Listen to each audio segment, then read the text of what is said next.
Morning, morning, morning, morning, morning. Good morning, Vinny, Brady, John, Pike, Green Toady Ape Gang.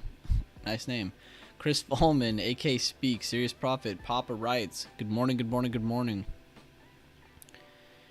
Do you do any pre-market filters to identify new stocks today rather than the existing tickers? MSOS marijuana is having violent moves, so something to. It's not just having violent moves for today though. It's been having violent moves, so I'm not going to chase. But yeah, we could definitely look at more. We look at more tickers in here every day. The only reason I'm not charting MSOS is because we're chasing at this point. You really do need to wait. Even without even charting it, I can already see there's a really good resistance right here at 15. And that's also a psychological level, so they need to, one, slow down real quick. Potentially try to hold a really good support, which they have a few. I'd probably say this one. Just because they had a good resistance here. Popped up above it, rejected, and then popped up above it again. So if they can come back down, sit here, and then get a good pop, that'll be a really good range, but that's chasing if you're going after it. Anytime you see a gapped up small body candle, it's sometimes telling you it's tired, and right here we have a long-legged doji, so you really do need to wait on today's open or close. We're actually opening lower, which would be bearish for this chart. So I wouldn't touch this if I was you. I would genuinely go find something with more liquid in it. Oh yeah, my screen's not showing yet. Good point. But here you go. This is what I was talking about. The 15 resistance, the 12 support, or potential support. It's just a resistance so far. There is no hold on top of it yet. So I'd probably look for a better pullback first, but this is a long-legged doji, so higher open or lower open is something you need to follow next, and you're actually getting a lower open so far, so pay attention to that. So you will be actually opening about right here. So I'd watch for this to pull back a little bit. Regardless of my screen showing yet or not, though, my words still came across. I wouldn't chase that one. Plus, we've had insane success with what we do now, so I'm not changing anything. Who did I miss, though? Good morning, Will, Isaiah, Jordan. Good morning, Sandy. How you doing? Buenos dias, Michelino. Good morning, Tim. Good morning, Mel. Good to see you, man. The New York thing. No problem, Stable Hacks. I mean, that's the thing, though, to think about, though. I mean, marijuana is moving a lot more. Good morning. Question: do you usually trade until market close, or do you wrap it up when you end the stream? A lot of the time, I'm already done before the end of the stream, myself, and I explain that each day. But there are days where I'll like finish trading the stream. Like, so let's say some days are boring. There's a lot of moves that happen during lunch or after lunch, in case the first part of the day is just kind of range trading. So I will continue to trade a little bit after that, but for the most part, no.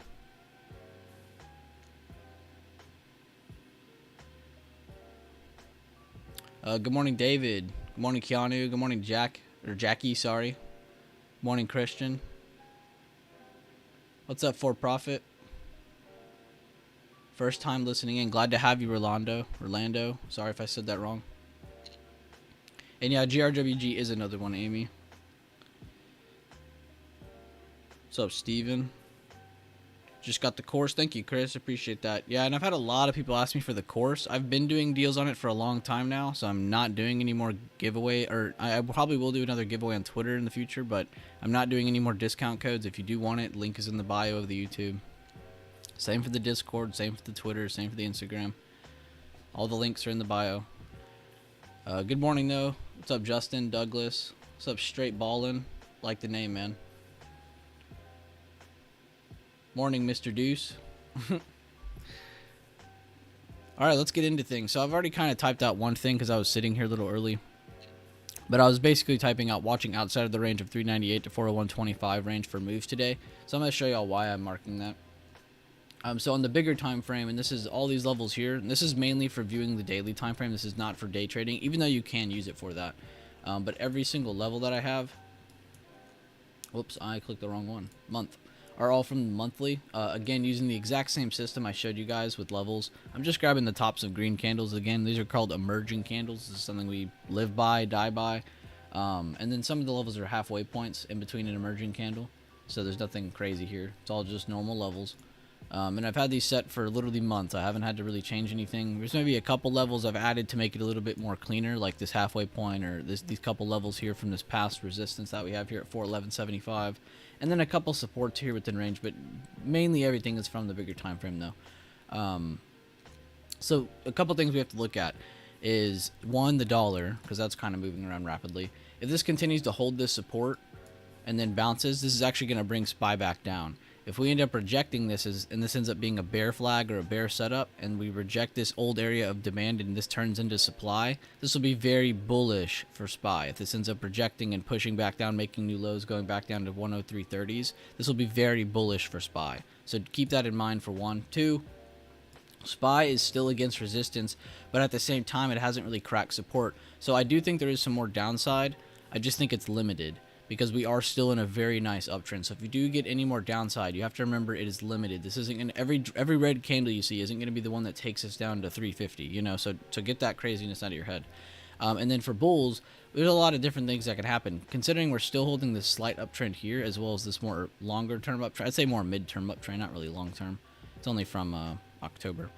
But since we've been holding this uptrend so well, even with the news coming out, as long as we hold this uptrend and then pop over 411.75, this is again the main thing to remember. 411.75, we pop that, there's a good chance we see 415, 417, 420. So remember, that's the level that's needed to break for us to see those levels. So you see the downside stuff, you see the upside. The main range, though, that we're stuck inside of from the bigger time frames is between about 401s to 398s. But you go down to the day trading time frame, and I've already highlighted it.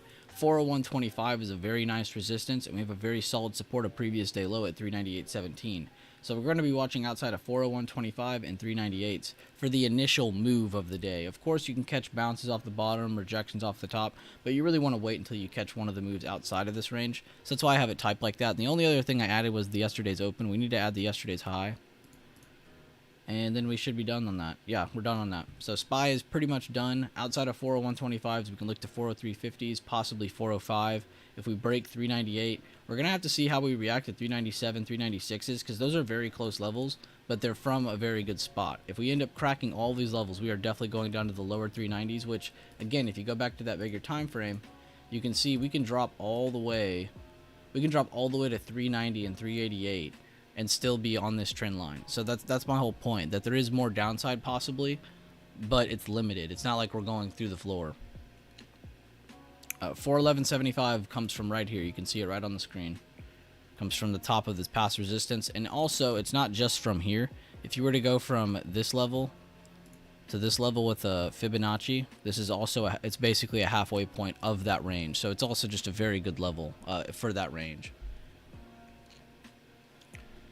Brady, there's multiple uses. You want to use the levels on the daily to help you day trade on smaller time frames. You want to use the levels on the monthly and the weekly to help you on the bigger time frames. There's a difference for use. But that's my thinking, guys. That's kind of what I'm focused on this morning, on what I think SPY is going to do. Again, you guys know me, I'm not biased. I like to watch both sides. I'm going to always repeat this. I don't see a point in just covering one side. If you're going to sit here and say, oh, we're going to break above 401.25, and then we fall through the floor, well, guess what? You're sitting there confused, not knowing why, and you didn't catch a play. So you're taking 2 L's at the same time. So don't give yourself multiple L's just because you're not planning out both sides. But let's get through some of these tickers real quick. Alright, so I already cleared a lot of mine off from the previous day. So let's add our high. I'm not even going to add the low because 72.70s is right there. Let's add our previous day close. Let's add our pre-market low, pre-market high. And that's it. That's all we need. So AMD. Good morning, Crazy Life. Good morning, Carrie. Good morning, Steve. You're assuming we sell off, but you're not married to either direction. Good stuff. And that's okay. You can totally assume. You can be slightly bearish or bullish. Just don't be biased. You know, don't sit there and think, oh, it can only do this. It can only do that. Make sure to plan out both sides. But that's good, Amy. That's what I want people to be. But again, I like to point that out because I don't want people to think like, oh, crap, we have to go in one direction. But let's see. Above 74. Towards 74, 40/74, 75. What is this high right here?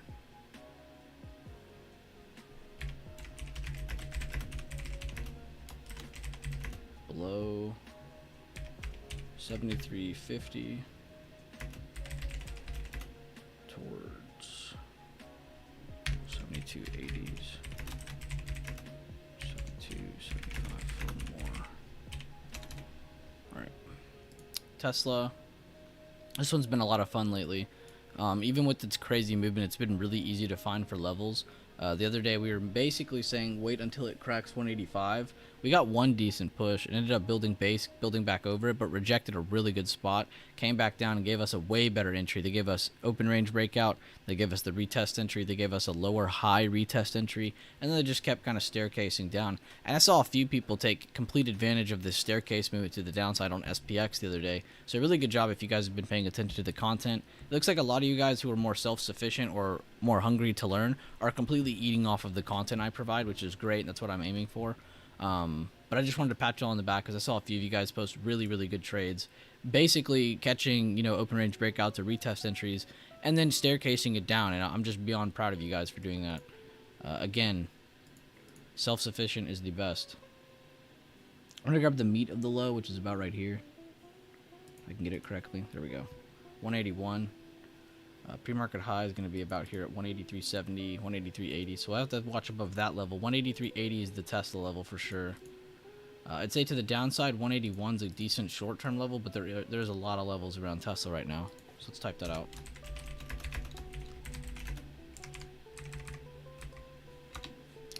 Above 183.80s and 185s for bulls. Below 180.50s and 179.40s for bears. Again, a lot of this is short-term stuff. This is for the initial scalps. Apple's going to be a pretty fun one, mainly because they have such a large range yesterday. And if you go over to the 4-hour, this is what was kind of scary. Yesterday, their 4-hour was wild. They had, remember that big pump they had, and then it sold off right before lunchtime.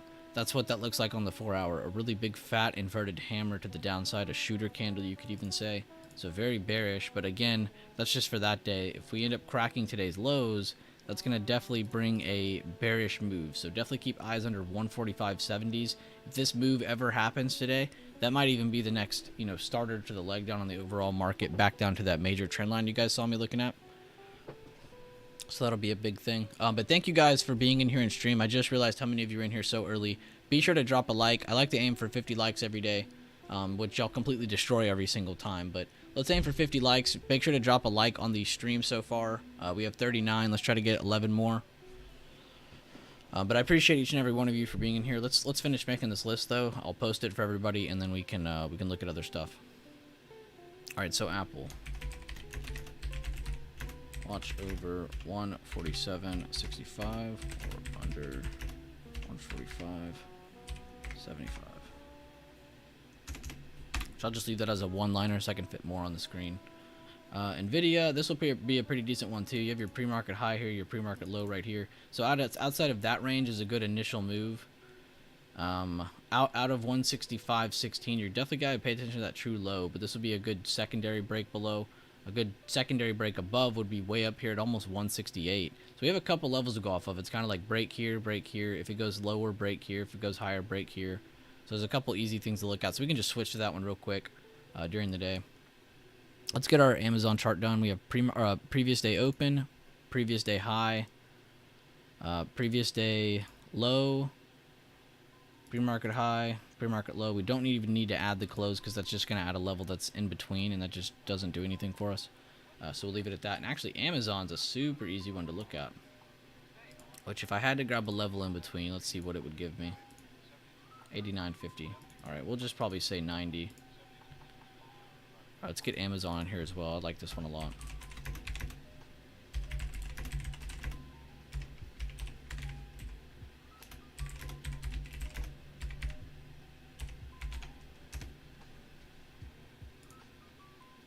Baba, ooh, finally, it's gapped, but it's not completely destroying its yesterday's levels. So let's add that previous day open, which is also the high. We'll add the previous day close. We already got the lows. So basically, we can look for moves above 92.25 to 93, above 93 for more. We can look for short-term moves to the downside under 91.50, but in reality, you should probably just ignore this move in general because it'll probably happen within the first 10 minutes. If not, though, continue to look for it. But instead of just shorting here or here, I would wait to short it again under 89.50. So I'm going to type that out.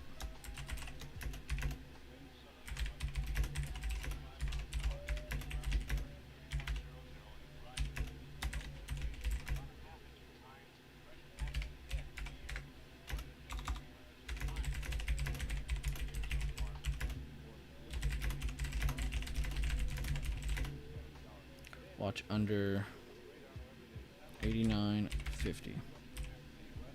Alright, so we'll come back to that one, but I like that on the list. It's very simple. Makes sense. Netflix. This will be a tricky one today, too. They love to just kind of do whatever in the first 10 minutes, 20 minutes. So, yeah, we'll look under 310.50 towards 308. Which, actually, I think I already have all this charted. Yeah. I extend all of this. This is what our levels were yesterday for it. It just stuck in range the entire day, so there was nothing to really change. Yeah, that's a really good level at 308.25. Okay, yeah, I like these levels a lot. So we'll definitely come visit Netflix again, but I love this one. To the downside, if it breaks 310.50 and 308.25, it looks really good from here to here. And if you want to look for more, look under 308.25. I'd probably target 305 first before saying, oh, it's going to go to 301. 305 is going to be a very relevant psychological level in between that range. And then to the upside, I don't know if I'd just start longing above the pre-market high or even 315. I'd probably wait till 316.50 because that's the yesterday's open. And a lot of the time you break your yesterday's open, it's a very strong pivot point. So I would probably just wait for that 316.50. But now we have that one done, so we can keep that on there. Previous day high, I'll just add the true high because it's close enough. True low. Yesterday's open, yesterday's close. Where did pre-market start? Pre-market started about right here. So about 122.50 would be a better level. I'll just leave that one up for Meta. So above 122.50 would be a good short-term break above up until these levels here. And this has been a kind of a normal thing for Meta. They get a really good pop. They go hit a resistance, and they just kind of chill under it the rest of the day. So if they do end up getting a good pop today, which you can see they try to do this end of day, they had this really strong downtrend. They popped, held. Now they're in pre-market kind of just holding to the right. So nothing new, but we'll definitely keep that on watching. For downside, of course, we can watch under 121.30s or even just wait till the 121 breaks. But I like that one a lot. I'm taking coin off this list. I'm tired of looking at coin. Neo, I need to quit abusing. This one has had some pretty crazy moves, and I just keep ignoring it. Pre-market high. True low of yesterday. Yesterday's open, which is basically their high. So I'll just leave it at that. We can look for moves outside of 1330s and 1230s. Google, Microsoft. This one's already done. Square. This is another one I need to quit abusing. This has insane moves almost every other day, and I just keep ignoring it. Previous day close. Pre-market high. Boeing, this is one you guys have been watching with me on the bigger time frame. Let me go to this time frame. It's a little easier to see. But mainly what we were doing, and I can erase these levels now. These at least. Mainly what we were looking for yesterday was this for this day, basically to try and hold this area, or even better yet, this area. And if it could, basically we were bullish, and that was a really good assumption yesterday. For the first part of the day. Of course, the rest of the day just kind of traded to the right. But now what you can look over is a combination of previous day high, and honestly, this 187.60s level, I'd watch above all of that. But if they do get any pullback, you know, logically speaking, where do they need to hold? They need to hold this level still. So we need to kind of keep this marked. I'll go at that again. But if they do get any pullback, this is where they need to hold, is 182.80s, 182. Which is way down here, by the way. So basically the combination of yesterday's open into kind of where we held support yesterday.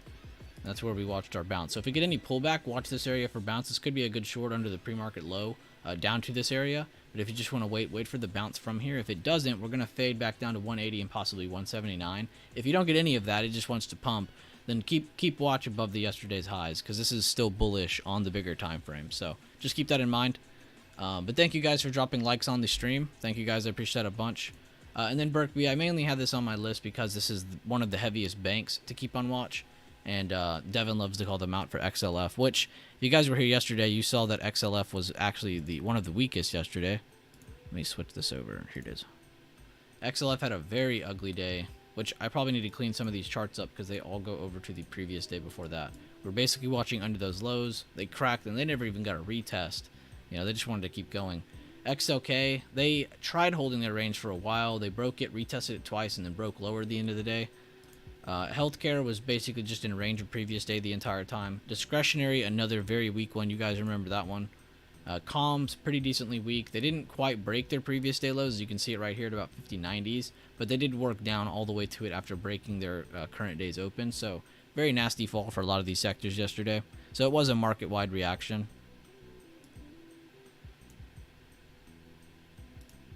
But let me get this posted for everybody who's not in these streams real quick, and then I will look at whatever. So 1 second.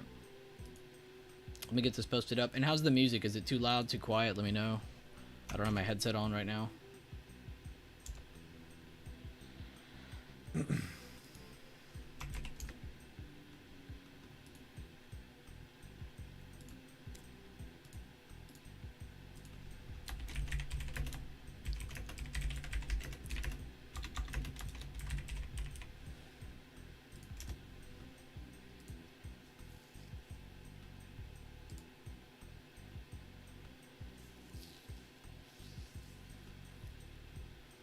But how's everyone's morning so far? Any ideas on any of these watches or any of the charting I did today so far?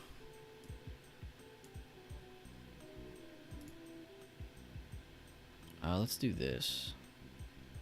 We'll close up some of these. I'll remember energies there. You can't forget energy. But now we can see everything.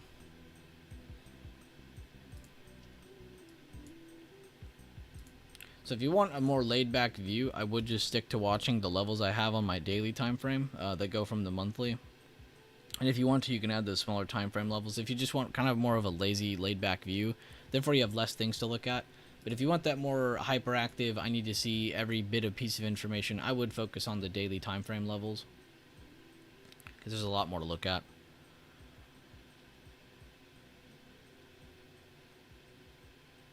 No, I didn't, Leland, but I was basically saying all of them were getting slaughtered. A lot of them were kind of fading off or slowly selling off back down to main supports. But good morning, Victoria. Good morning, Dylan. BB, you are so fast at charting, it's incredible. It's just a lot of practice, to be honest. I wouldn't say I'm that fast. I've seen people faster. Good morning, E. Glad to have you back in here. Good morning, Mac. D-Touch. Good morning, good morning.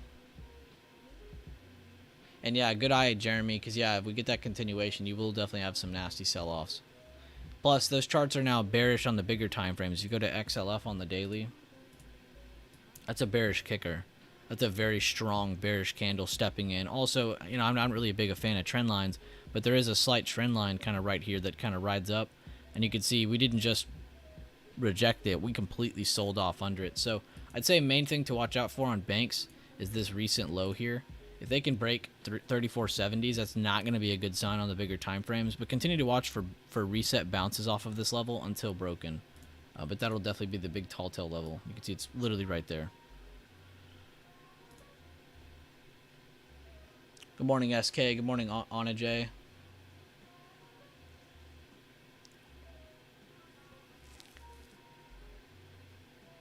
Because I have a level higher than the pre-market high. Google. I may have missed if you already showed. No, I don't have Goog. I just have Google on here, and I didn't even finish it. But we can finish it if you want. I'm going to grab the true low and the true high this time. I don't normally do this. And guys, if you're one of those people who have to ask, is it wick or body? Just add both. Don't even sit there and add just one. Add both. I do think that the body is more important, though. But there you go. If you ever get confused or you're super OCD and you can never figure out what you want to add, just add both. But it looks like Google, whoever asked that, Steve Rock, it looks like you have a really good move if you can get past 99.80s, and then you can look for a secondary break above 120s, 125 probably. If you want to look for further breaks down, you have to watch for 99. That's a pretty simple one. But good eye, though. I like that one a lot. It's very clean. It's straight to the point. Top of the morning to you, Chief. Good morning, everyone. I hope all of you woke up today full of sunshine and cornflakes. Good morning, Sandella. Very happy to have you and your positive spirits in here. I appreciate you. Not me, you're lightning. But yeah, can't wait to trade today. Can't wait to get some moves in.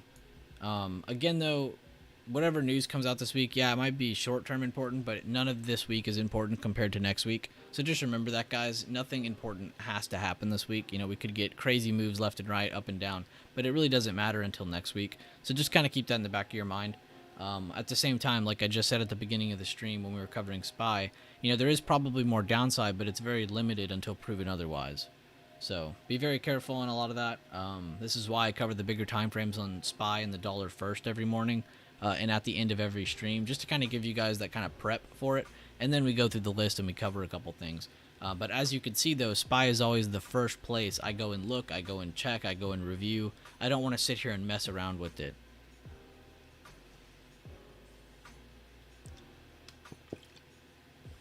Good morning, Sylvia. Glad to have you in here. And thank you guys for basically already almost doubling my like count. I aimed for 50 and you guys already got us to 90, so I appreciate that. We're not even out of the pre-market prep yet. Yeah, stay hydrated. You heard my water. Stay hydrated. Have a water next to you or something.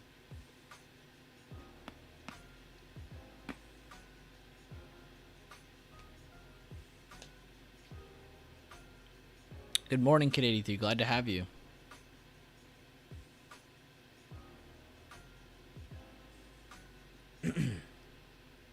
But yeah, I'm ready. And you know, this might be what's on the watch list, but we have basically all these charts ready now, so we're ready to go. That's the whole point.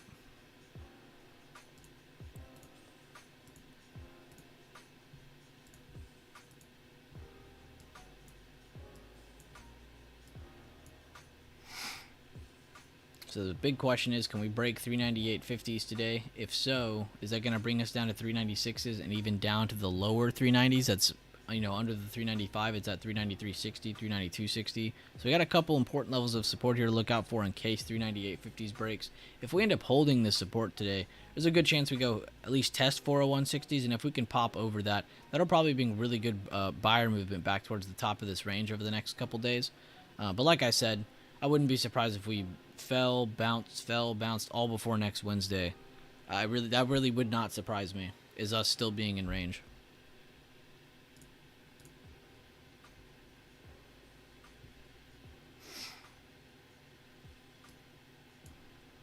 So yeah, if you want that lazier view, and I'll just send this chart here. I'll send it in the YouTube chat. If you guys want this chart here to have a lazier view, which by the way, I do send this every single Sunday. Again, if you go to my chat, where's my name? Here it is. Every Sunday, this isn't it. Oh yeah, it is.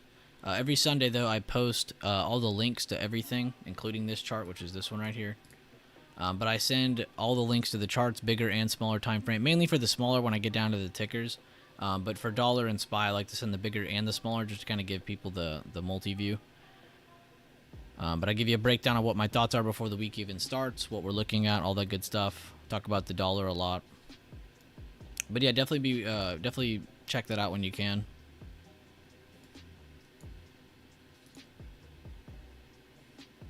Yeah, every Sunday I post in there. I try to do it before Sunday football.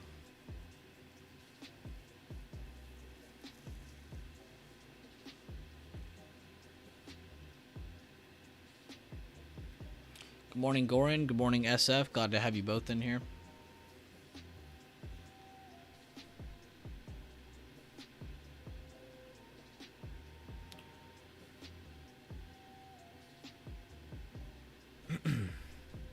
Let's just go back through these again just to make sure we see the game plan for everything. AMD is still there. Tesla's still there. Apple's still there. Nvidia. Baba. Netflix. This one's definitely a good top watch just because we've talked about it a lot. Meta falling through the floor.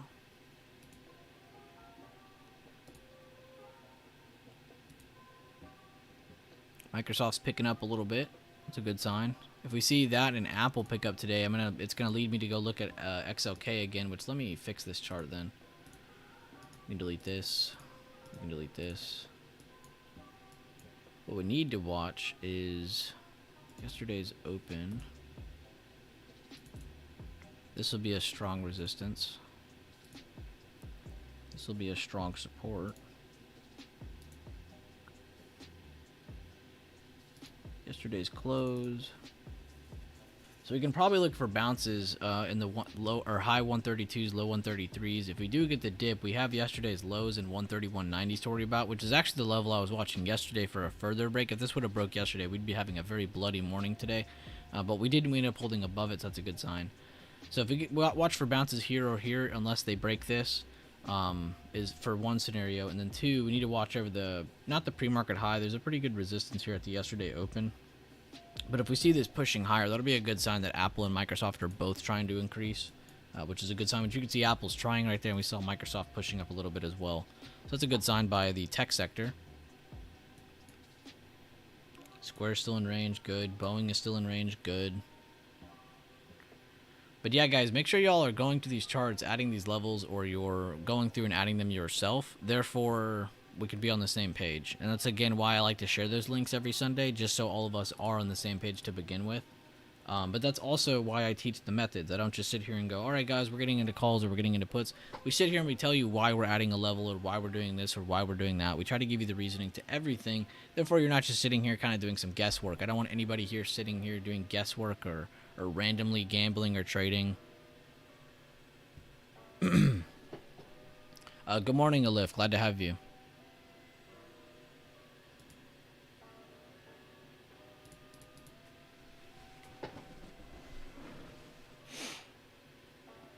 What's everyone watching, though? From this list, from your own list, what's everyone looking at today? Drop the tickers below in the YouTube chat. Let me know what's everyone looking at. Gotta love water.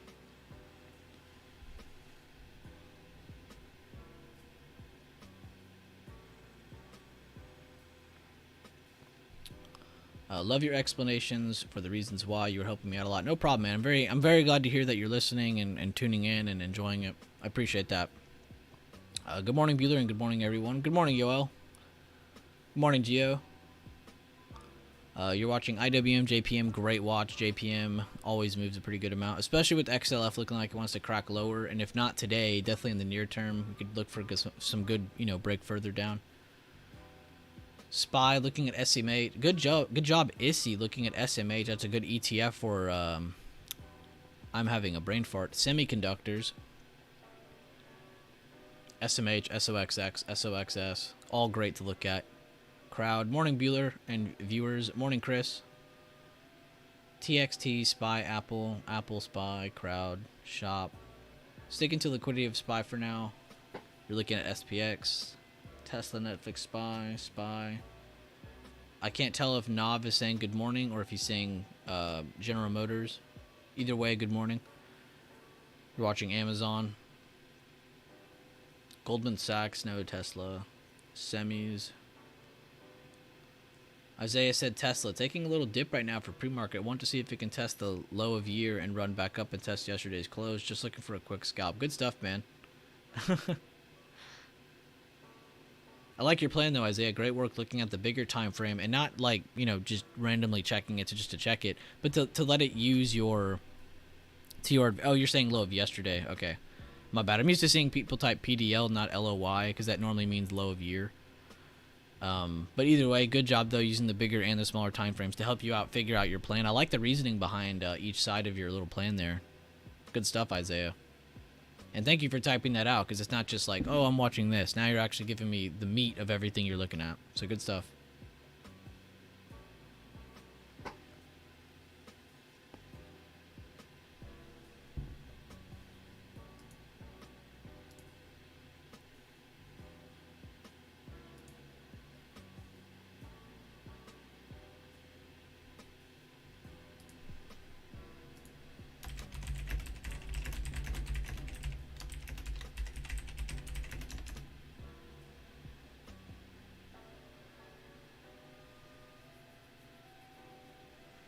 Square looks decent, bouncing off bottom trend line, good volume.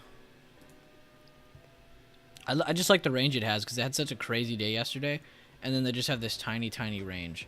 So there's definitely a move coming out of Square today. A couple levels I'd look out of is 63.85 and possibly 64.50 for upside. For downside, I wouldn't even trade the pre-market low because this isn't much room here. I would just wait for 62.40, but that is still an option. Or you could look under 61.75.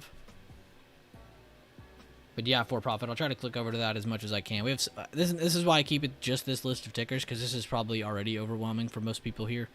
And in reality, most of you just need to be looking at like 4 of them. You know, not all of them.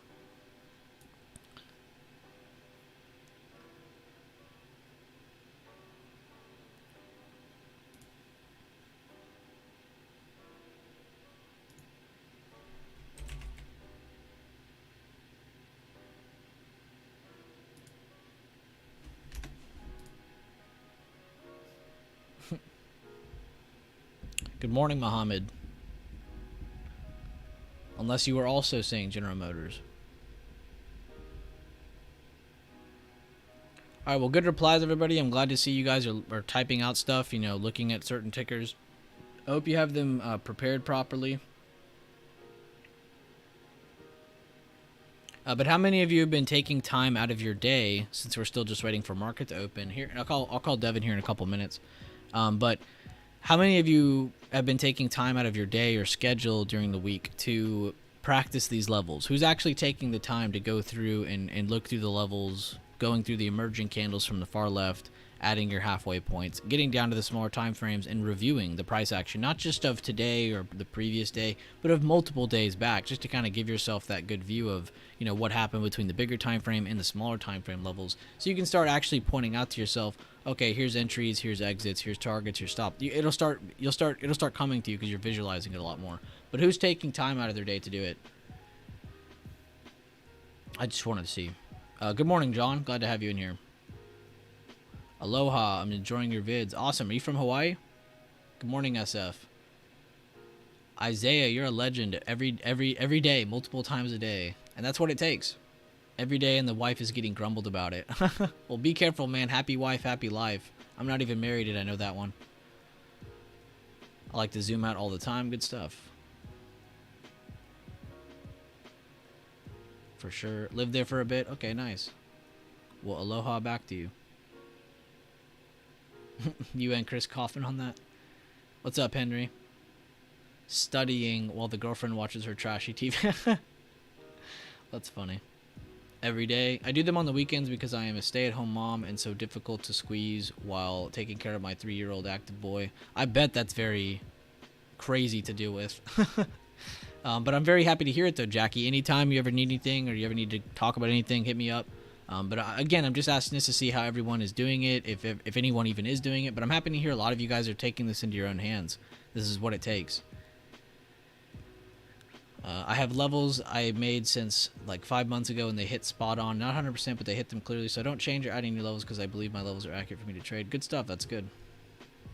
It's also not what I asked. Good stuff, though. Photography is beautiful. I'd love to see your levels. If you have me on Discord, send them over. I'd love to see what you're doing. Or if you're just doing the same thing and you're saying you don't do it. Daily now. Good stuff, E. Daily. Good stuff, Carrie. If I start improving my trading, maybe I'll move back. Okay.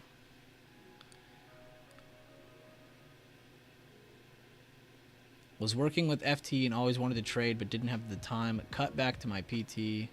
Cut back to PT so I could give this a legitimate shot.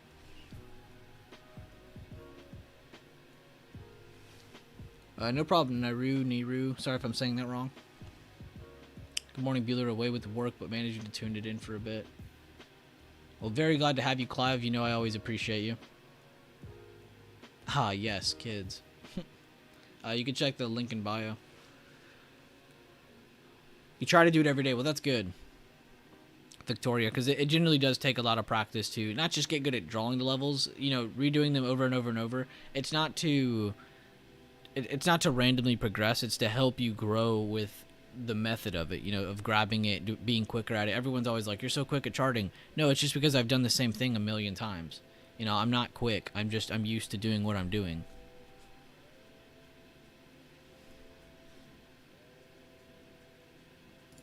I think it's a shorter time frame level if I remember correctly. Yeah, it is. It's just a 4 day ago high, but the reason I still like it DX Mac, and it is a really good halfway point as well, between 301 and 315, is because it was used as resistance. They broke above it, never tested it, held it the next day, and then ever since then we've been holding higher lows above it. So I just really like the 308.25 from the smaller time frames, which is something I rarely do. A lot of the time I don't do that.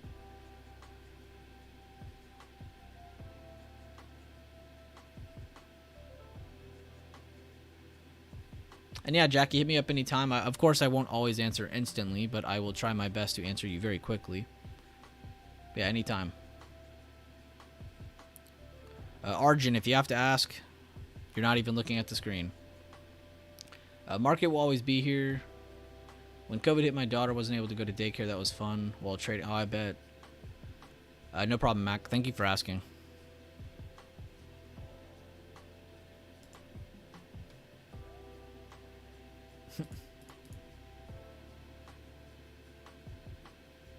Having my best 2 months of trading with your method, Bueller. I appreciate you so much. But no problem, Oscar. And honestly, I'm just really glad to hear you that you're progressing with it.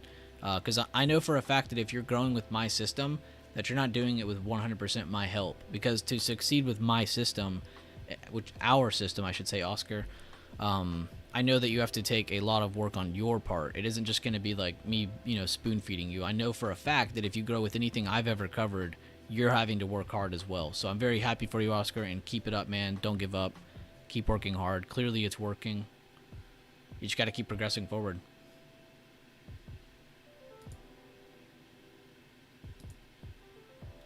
No, I understand the levels. I'm asking where are you getting them from? You said 5 months ago. 5 months ago would be in the middle of a correction. This is why I was asking. Because again, a lot of my levels come from like the far left. If you go to my chart, I'm always grabbing levels from as far left as I can. So a lot of my levels are even older than yours, is why I was asking. So if you're saying 5 months ago, you got me wondering how you're even doing that. But either way, I'm happy to hear your levels are accurate. I wasn't judging or anything. By the way, love the profile pic. Fogel from what's that movie? It's not super bad, is it? It's another one. Maybe it is super bad.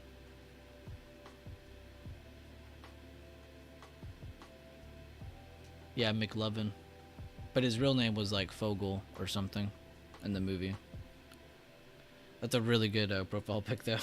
I like that a lot.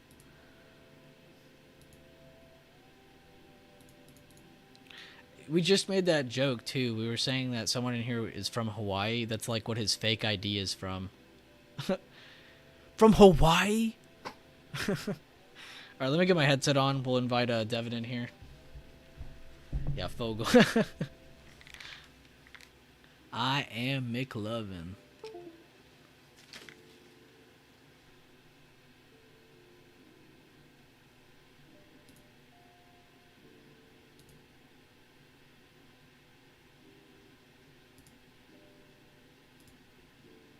Damn, this little playlist I found is a banger.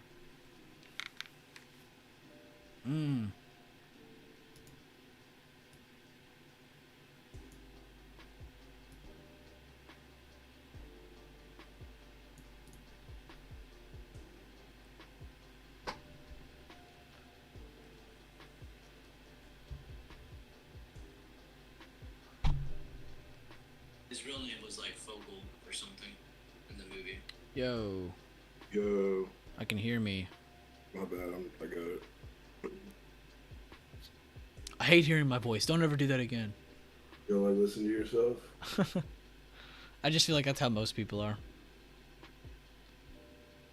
Alright. Got a couple things with some nice tight free markets after those big yesterday moves. Arjun, don't just ask what are we watching. Go back and watch the pre-market prep, man. It's not really that long. And it's not like the first 20 minutes of the market's going to be anything special. If you really want to catch up. For anybody new here today, what do we like to do the first 10 minutes of the market? So I do know there's a couple of freshies in here today.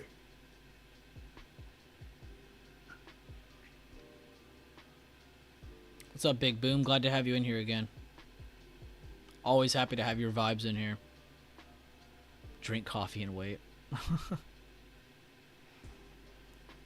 Alright guys, market's open.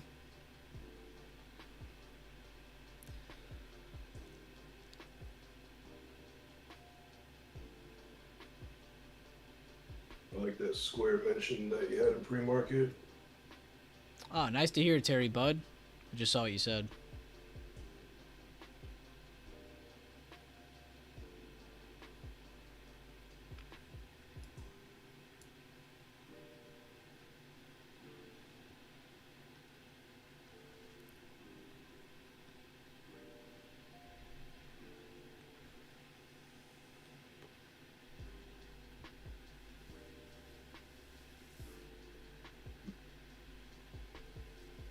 Looks like Microsoft getting the most buyers on open right here. Yeah, I even talked about them in pre-market. They were starting to pick back up before everybody else was. Like towards the end of pre-market. That was a really good kind of move up for them. Apple, kind of the opposite. Nvidia's falling through the floor. Amazon's falling through the floor. Meta was already falling through the floor, so not really fair to say that now. Neo's already filling the gap.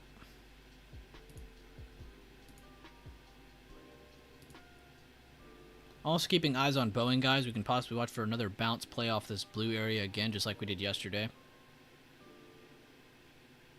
Yesterday, for anybody who's just now joining us, we traded Boeing calls off the bounce. We had SPY puts under, I think it was 402 yesterday. I deleted my list already, but I think it was like 402, 402.50, something like that. And then also some Tesla puts. But Tesla's actually getting a really good buyer move right now. Netflix as well off the 310.50s. Nothing crazy yet though, just a good initial move. I think what concerns me is that Apple's red it open and you have Microsoft green it open, which we've been seeing this for multiple days over the past 3 weeks now. Everything's definitely not been in unison, that's for sure. You got Meta coming down 119.50 after it held up pretty well yesterday. It's now deciding to sell off.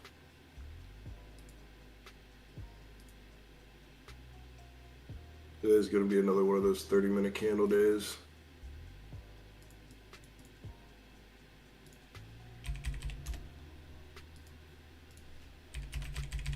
We're tested both sides of its pre-market range so far.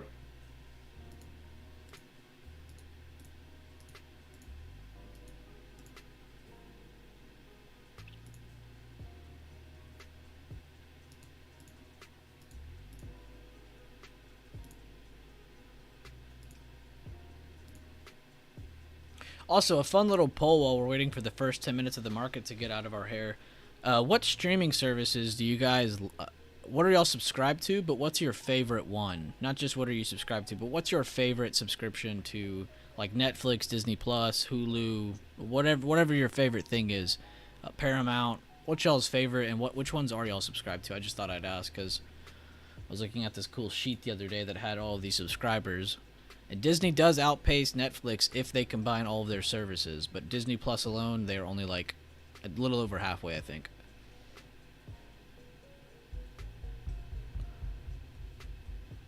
Someone said Trading View.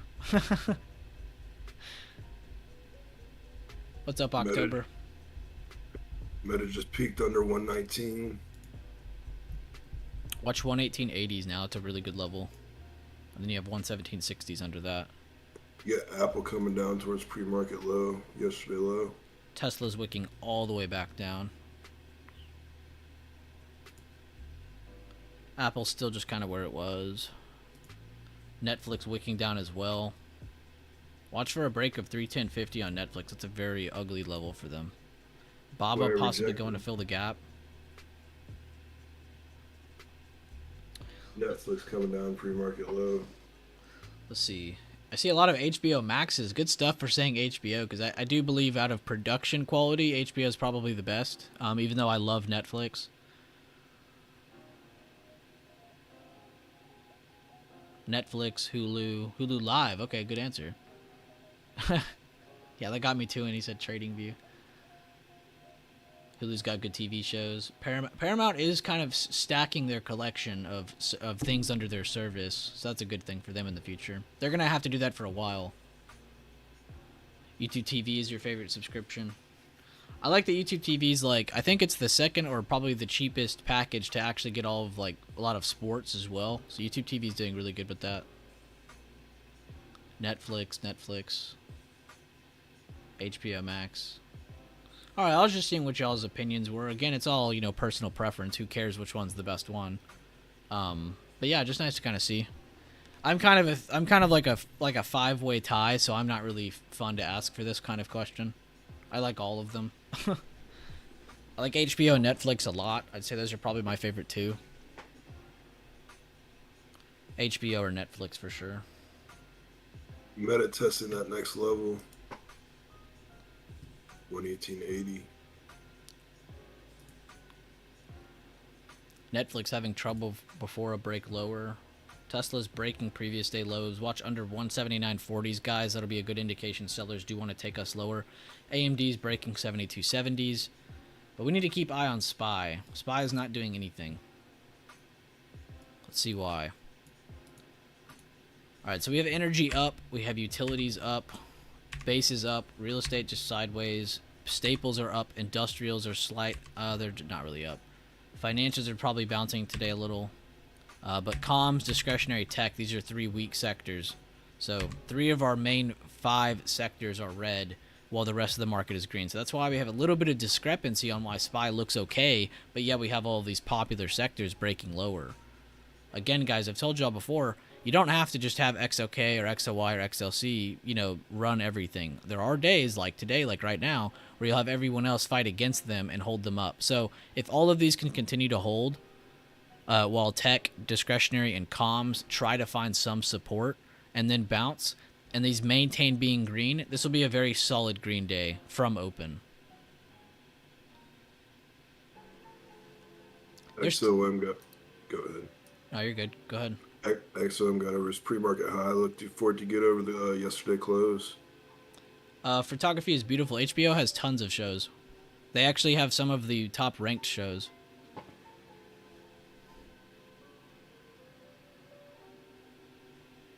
I don't know why I'm defending HBO. I just wanted to point that out, though. They do have a ton of shows.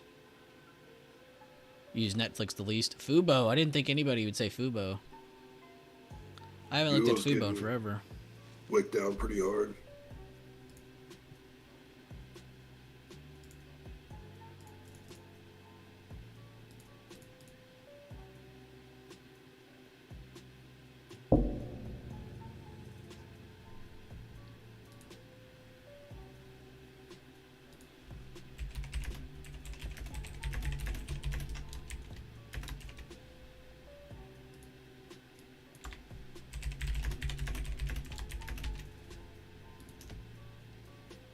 And it's slowly moving lower, 118.20.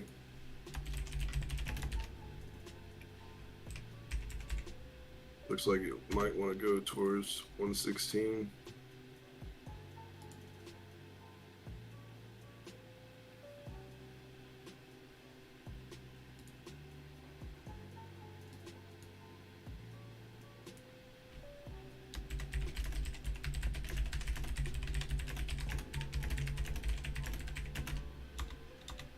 Netflix sticking around at that pre-market low pretty good.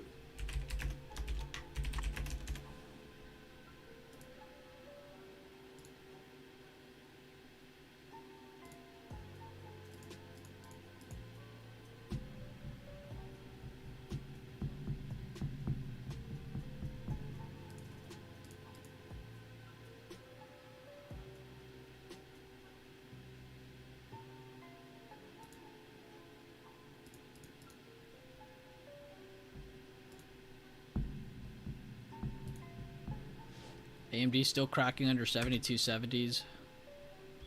Tesla still under previous day lows. Watch 179.40s for a continuation down. Apple still hasn't cracked previous day lows, so they're still in good shape. Nvidia cracking previous day lows. Amazon cracked previous day lows and now they're retesting as resistance. If they maintain resistance at 90.60s, 90.80s, this will be very good retest for downside. Baba already filling their gap alongside Neo. Like Devin said, Netflix still holding up very well, but continue to watch it under the 310s. Meta already took a nasty fall under those 118.80s, hit that 117.50s, kind of hitting it as support. Watch that for more continuation. You might see a little more buy reaction on Meta first, but still.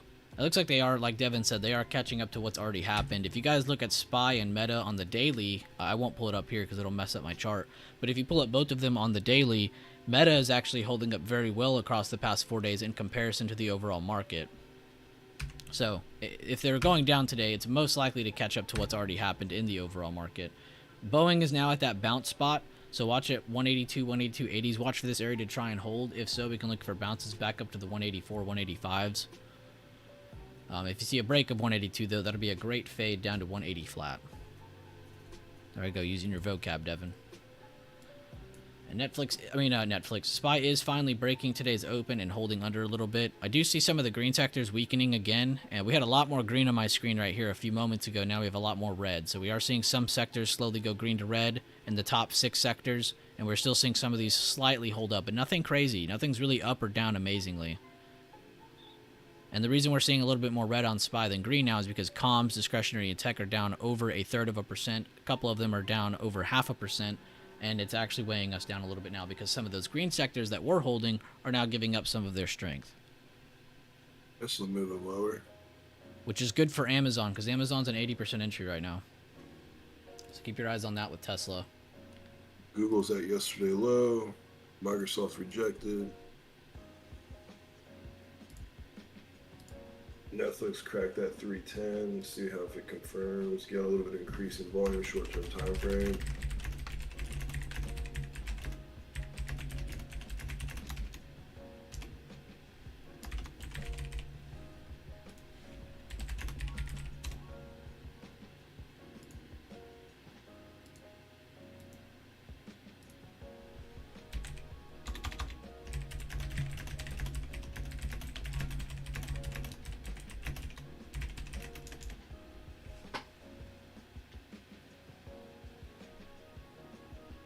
Cracking that pre-market low, 398.80 area. See what 398.20 holds now. Oh, dude, I just realized Netflix cracked lower. Let's go.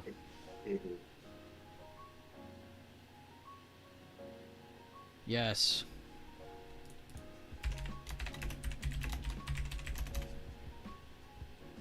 Yes.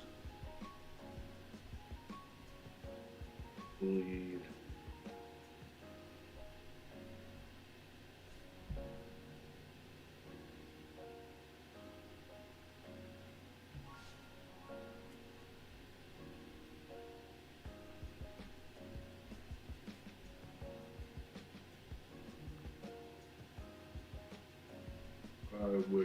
Yes. I looked at that yesterday low. My swing streak is back alive. Yes, sir. What percent you get on that? 20%. That's good. 20% day keeps the 9 to 5. Back to back 20% plays on swings. Microsoft did retest and is back at that pre-market high, so keep an eye on that. And Amazon got bought back up at yesterday low. See if that's going to reject or get bought up. Ooh, yeah, they're pushing lower.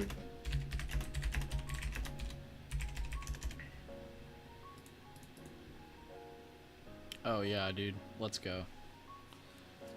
Alright, watch under 308s for Netflix to go more. I do like the rising volume on that so far. Amazon's another good idea for downside if it continues to hold this area as rejection. So keep eyes on that, especially if Tesla keeps moving lower, which it is right now, like Devin just said. We also have SPY testing 398. It's a very crucial area right now. If SPY does not break this right now, we will get some buy reactions.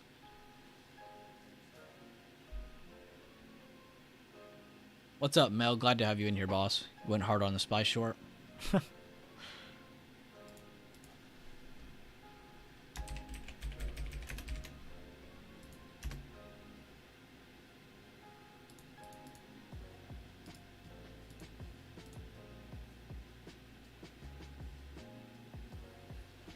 Almost at that yesterday low now. Microsoft rejected again. That's good. Apple breaking lower. Google breaking lower. That's looking good. XOM is still at that pre-market high, but not moving. And Berkey's at its yesterday low. Falling through that yesterday low on SPY with some decent volumes. See if we can confirm.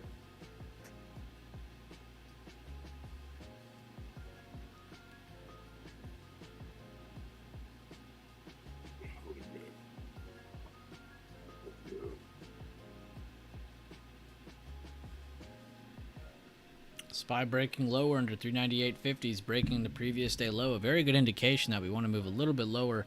Now, you might not have just a straight drop. I mean, you might. But if we don't, watch for a buy reaction to continue rejecting this. And if we continue to reject this, this will bring more moves to the downside. 80% entry is still working on Amazon. Microsoft's coming down. Apple's at that yesterday low now. Tesla's at the next level. Watch 177s for further move. Apple at previous day low. Nvidia did really good. Baba's at the 89.50. Very scary support for them. That confirms this level 396 is looking good. Round of applause for Sherman. He's taking some profits on Amazon from the 80% entry. Again, guys, this is why you have to be a self-sufficient trader. So you're not just sitting here waiting for someone to type out an actual contract to you. You can just go off of audio. Good stuff, Jonathan Sherman. Shout out to you. Thanks for the call out, boss. Literally went to Amazon after seeing Tesla. And there you go. And see, that's the intuitiveness of you picking up, though. You're normally in the beginning, you wouldn't react to it like that. You'd be like, oh my God, Tesla's dying. Now it's like, Tesla's dying. Wow, I got to go check out Amazon. See if it's breaking lower. You know, you're getting a lot more information. Those correlations pay. Boeing not wanting to bounce at all from 182s. Good job if anybody took this. Close under. That was a very quick entry and exit for Boeing if anybody took that. Again, I can't look at 50 charts at the same... I mean, I could, but that'd be hard to look at. So far, though, complete selling after... Again, the early morning signal for that was that a lot of these sectors that were holding up green are all of our weaker sectors. A lot of the heavier sectors were all the ones that were heavier red, yet SPY really wasn't moving yet. So this drop's really not that surprising to me. It was very easy to see after seeing what sectors were doing what. Apple loses this yesterday low. It's going to be looking pretty good for SPY. What I want to see now is further strength in this red. So I want to see these red sectors that were just mildly red to continue more, and then some of these that were green to go into red, which most of them did already. We only have a few of them still green. So that's why we have such a discrepancy here on SPY. But like I said, potentially look for some short-term buy reaction. That was a good quick sell-off. Look for a potential bounce into 398.50s, possibly even into today's open. So go mark that. Previous day, or today's open, sorry. Today's open and previous day close. So watch for a buy reaction into this area. This would be a more short-term area here. So keep eyes on those. Good stuff, though. Who all took something on that? Looks like a few of you took some scalps. AMD's still going. Tesla's at its next level. Apple's still battling previous day low, so not really a strong entry on that chart. Nvidia did really good. Never even crossed 165. Amazon, not really amazing of a short so far, but the retest play would have done very well so far. Boeing, I mean, not Boeing, Baba. Almost said Boeing. But Boeing, or Baba, there I go again. Look for 89.50 to break for a continuation down. If you didn't play the gap fill, that's okay. Like I said this morning, it's going to be very hard to catch this because it's probably going to happen within the first 10 minutes, and that's literally what happened. Throughout the first 10 minutes, they basically filled that gap. So not really ideal to try and catch a play on that. Netflix, watch for new moves over just watch 312.60s, but you're going to probably get a bounce here before a rejection, and then that can make you set up for a potential further drop under 308. So keep eyes on that.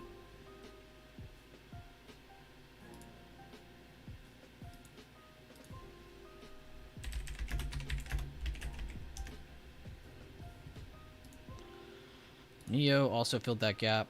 Google getting a retest from underneath. Let me delete all these annoying yellow levels everywhere. If they continue to hold under, this will look just like Amazon. Where's Amazon at? Where it's kind of underneath, and if it continues to reject, this gives bears a lot more strength to push lower, which Amazon is actually holding up pretty well for something that's rejecting very well. So if that doesn't flush, I'll be very surprised. Amazon's still holding very well, though. So if everything starts heading lower again, keep eyes on Amazon and Google. Those are two that I like position-wise.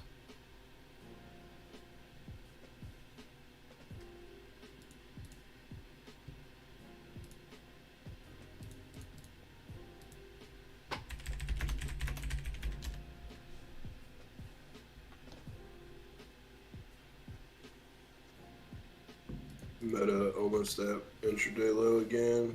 Watch that. Apple coming to retest that yesterday low. 60% on Goldman Sachs, 20% on Snow. Round of applause for Jeremy. Scalped some Tesla, but premiums in the weekly puts didn't really move that much. Still green. Sorry to hear that, Isaiah. I hate when those options don't move. And look, it sounded like you grabbed a good contract, too. It might have just been the IV. Amazon's still not making a new low of day. Current low day is PDL. There we go, in real time. Watching for Meta, Tesla, bear flag to short. 2 5% scalps on overnight call autos closed in first 5 minutes. Good stuff, Sand Dollar. Very happy to hear that.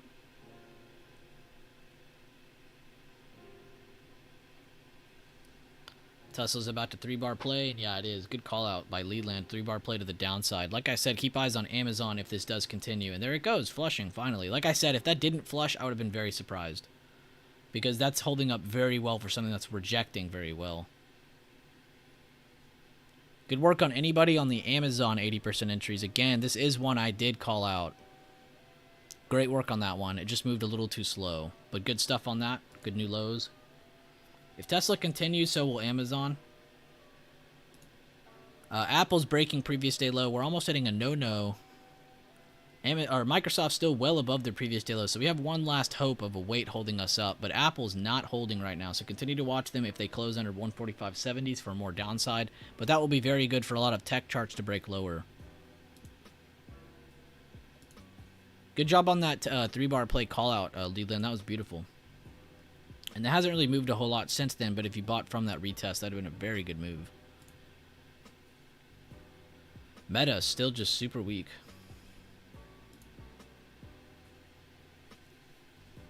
Alright, let's go back to SPY.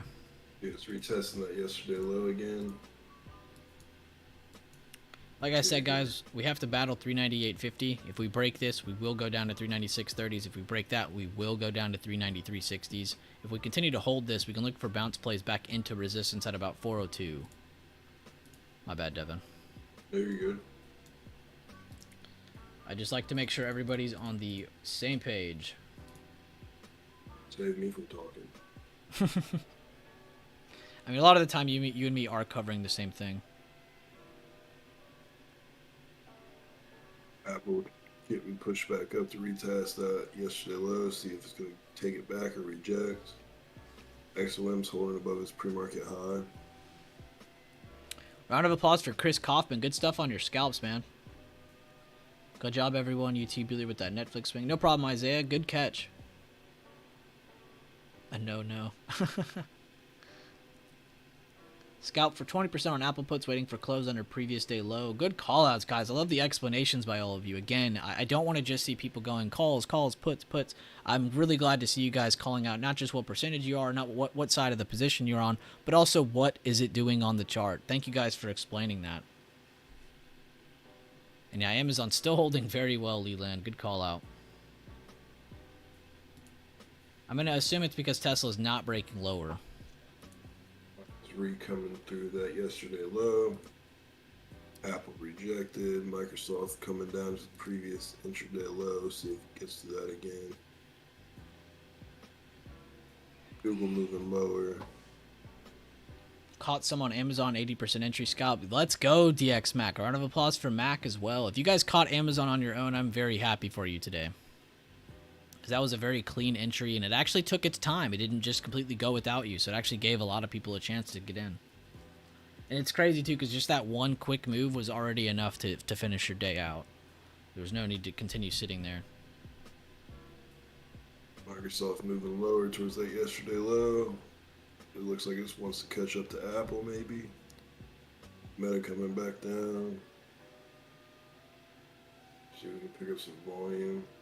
5 minutes till the 30-minute candle.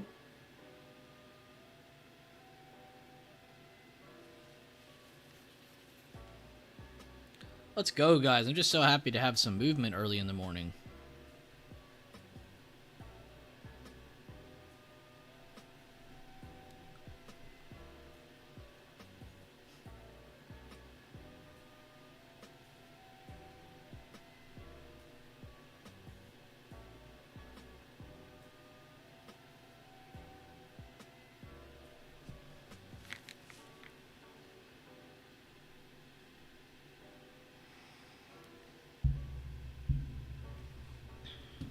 Good eye for profit. I was just looking at Twitter and saw your name.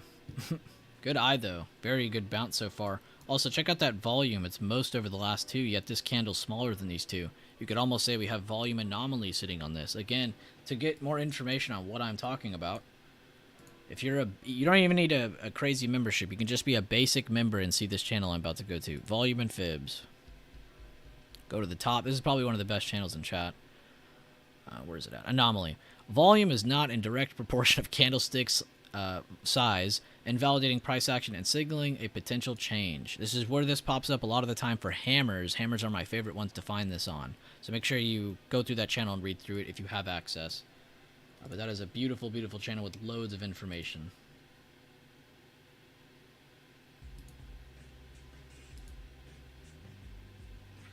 Alright, so if everything slows up and starts bouncing, I do want to go look at Amazon and Nvidia, because these have dropped very heavily.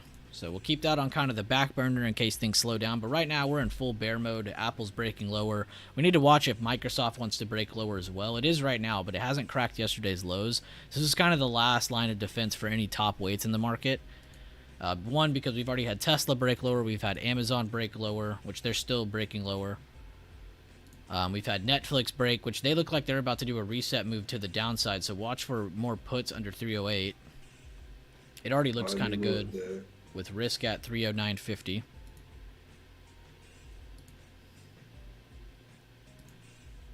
Good volume coming in at the end of these 10-minute candle, about 2 minutes left on that. And 30-minute candle. We called Google as well, everybody. If you guys were paying attention to anything I've said this morning, I talked about Amazon and Google for 80% entries. Google also gave you that 80% entry, not just breaking the support, but retesting it as resistance and moving lower. So good job if anybody's been paying attention to Amazon or Google. Both of those have worked out so far today. I'm actually going to post these for the bot. Not a lot of people have been paying attention, so I want to give them some love.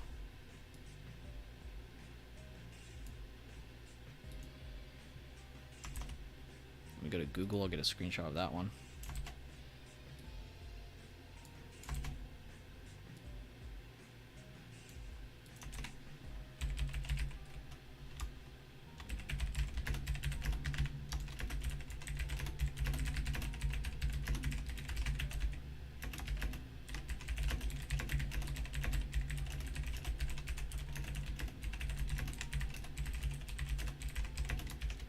Moving lower for you guys as well. Good stuff.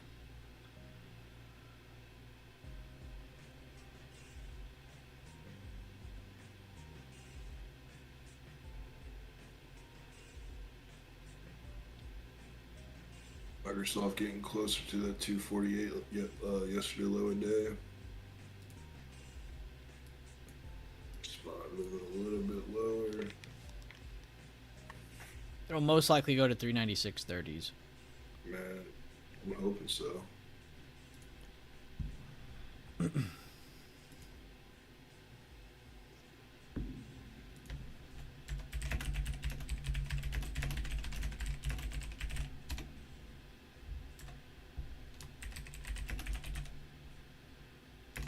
Everything's looking pretty good.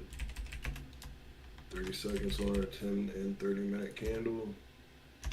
Coming down.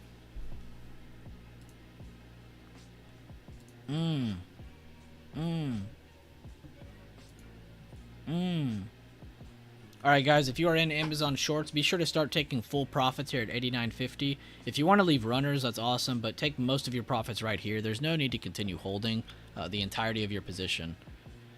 But great work, everybody. If you guys caught any of that plays or even just visualized them. Again, I'm not really here to sit here and go, who caught that, who caught that? I really just want to see who visualized it, who really understood why what just happened. So if you understand that, great work. But let's get some likes on the stream, guys. We're at 124. Let's try to get it to 150 after some of those plays that just came out. Y'all know me. I don't like to ask for likes that much. But let's get some likes on the stream for these plays that just happened. Yeah, I got 140% on some SPX puts. Good stuff. That's just crazy. That stuff moves great. Very nice day, Mel. I agree. I think my favorite part is not that it just broke out. It's the fact that it actually gave people time, which I feel like has been something that's not happening every day. I think that's my favorite part about it.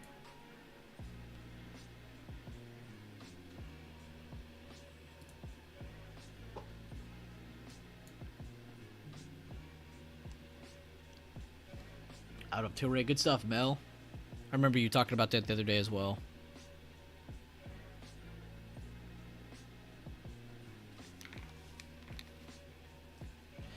Also had my eye on the Amazon 80%, took it for 17. Good stuff, Meese. Very happy for you. Meese, I actually have to DM you today. I have something to send.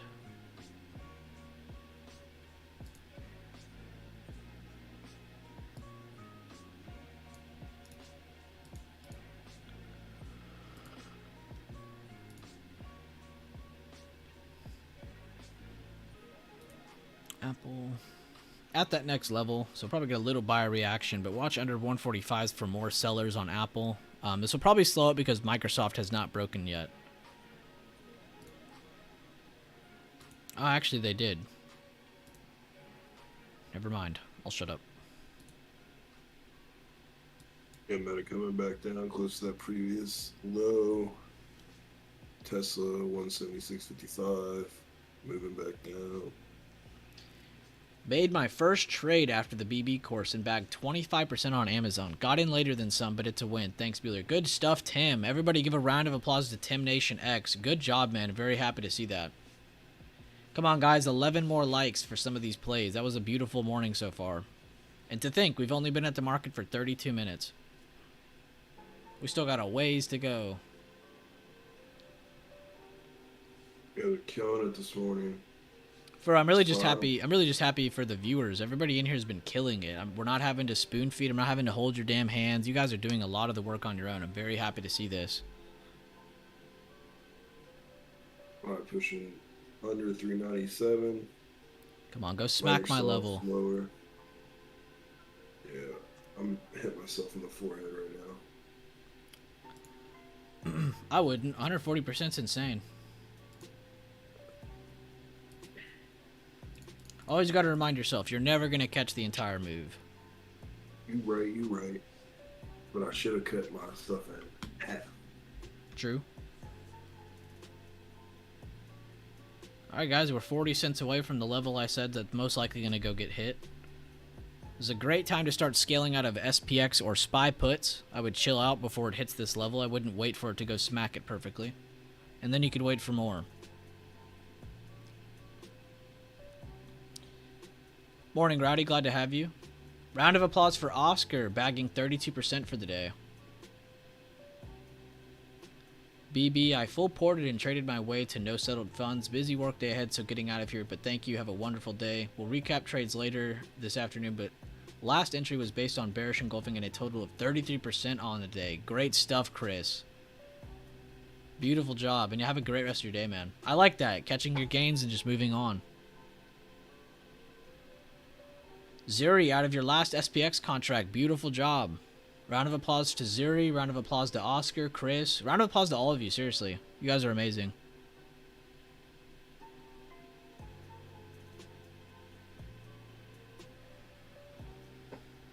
Microsoft catching up to Apple now. Google's still moving lower. Yeah, Bears putting it down. Bears in full control from open. Mm-hmm. Netflix breaking lower, 307s.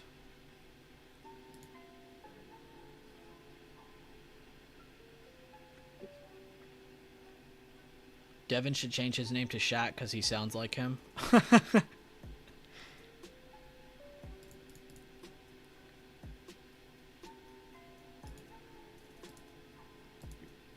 145 cracks that. It's got definitely more room to go to 144.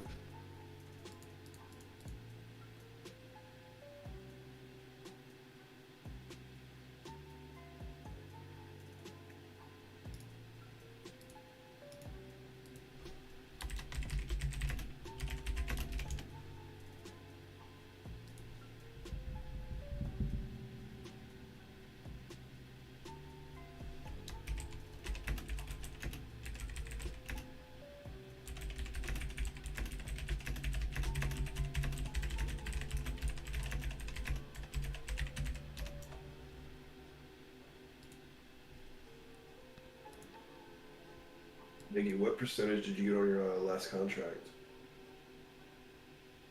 I seen when you called out that entry. That's probably pretty crazy. About 19 cents away from the mentioned level.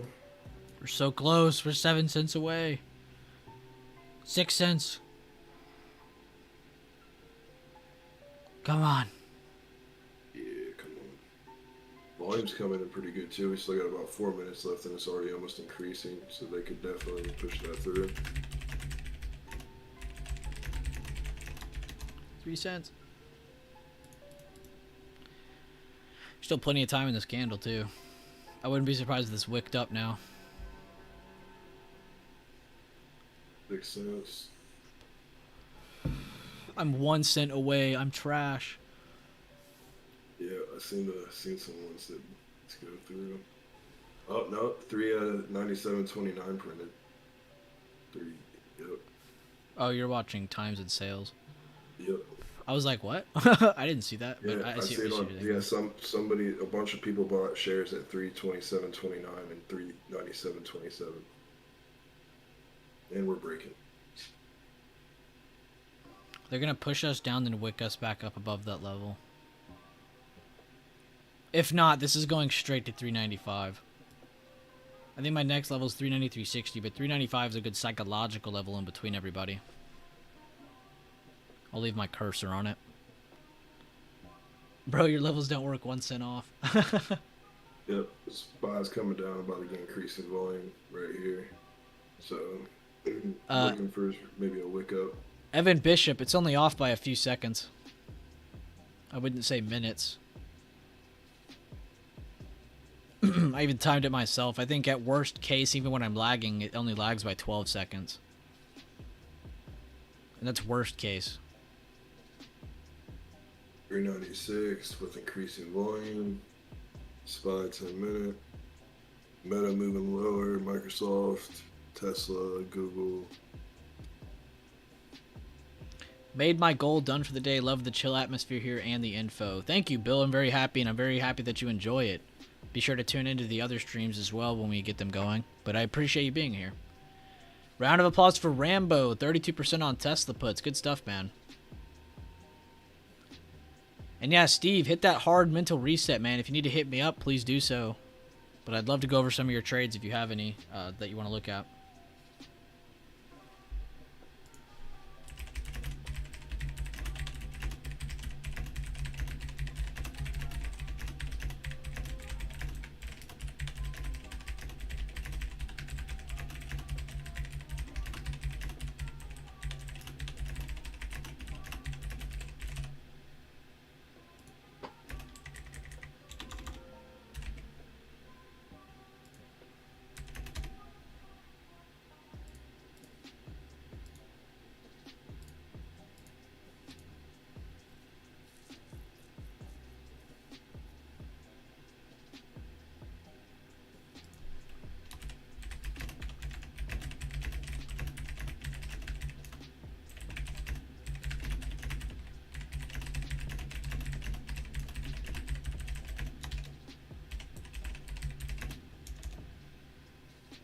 Netflix is at 305 now. Dear Lord.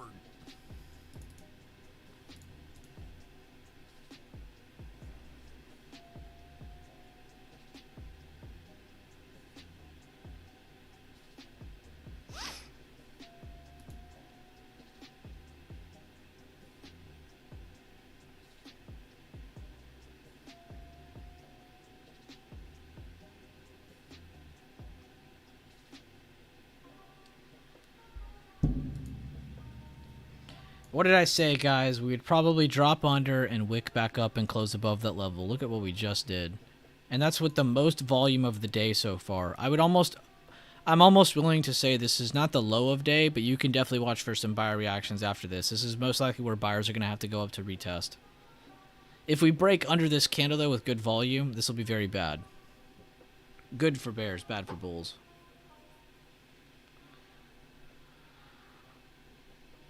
There will be blood.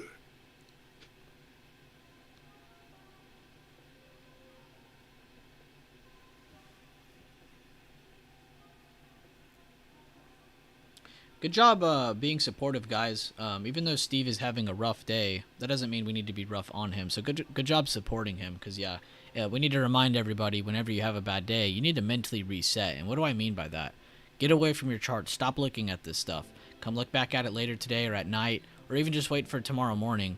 Re-clear your charts, redo everything. Really give yourself that entire reset, not just mentally, but on your charts as well. And give yourself that breather. Therefore, when you reapproach the charts, you're not back at it with revenge. You're not back at it trying to, destroy yourself or destroy your account. You're back at it with a very stable, ready to go mindset. You're not ready to, be revenge trading or anything forcing. So I just want to point that out. But thank you guys for being so supportive of Steve and other people on different days whenever they have a rough day. Because trust me, that's what we need to be here for, backing each other up. It's not easy to trade on your own.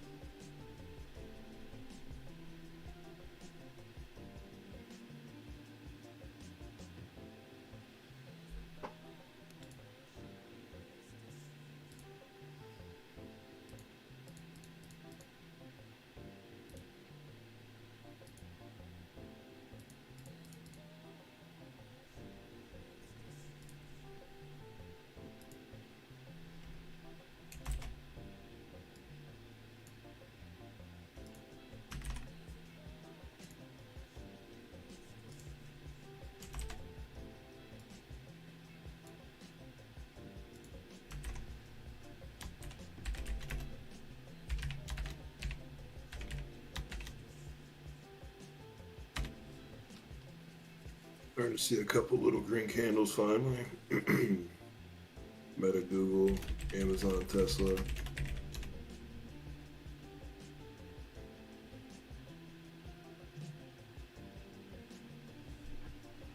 Links are in the bio of my YouTube, Big Stick, and anybody else asking.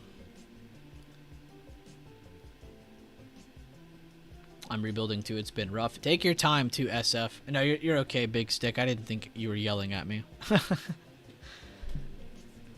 But you're right though, SF. It is rough, to rebuild.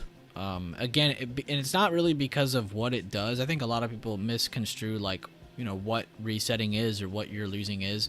It's not just the fact that you lost money or you didn't follow something.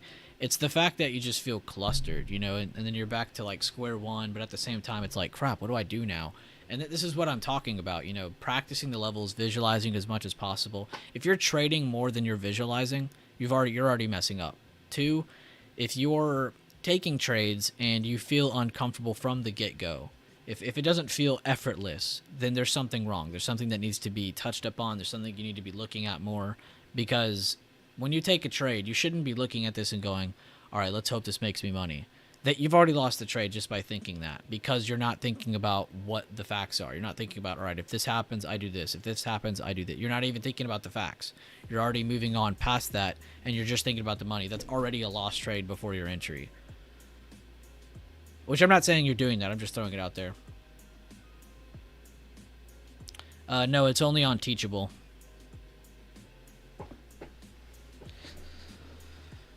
Definitely need to take the emotion out of it. Lots of paper trading helped. And yeah, continue to do that. And mental trading, honestly, is my favorite thing. Writing down the contract, writing down, why did I like this entry? Why did I like this exit? If you guys want, I'll make a little sheet. I'll give you a little checklist of things to kind of ask yourself while you're entering or before you enter, and practice that list as you're paper trading or mental trading. And then when you jump into your real trades, it will feel more effortless because it's something you've looked at a million times.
Thank you, Peter Devin. Love you guys. Have a nice day. Love you back, Alif. Have a great day.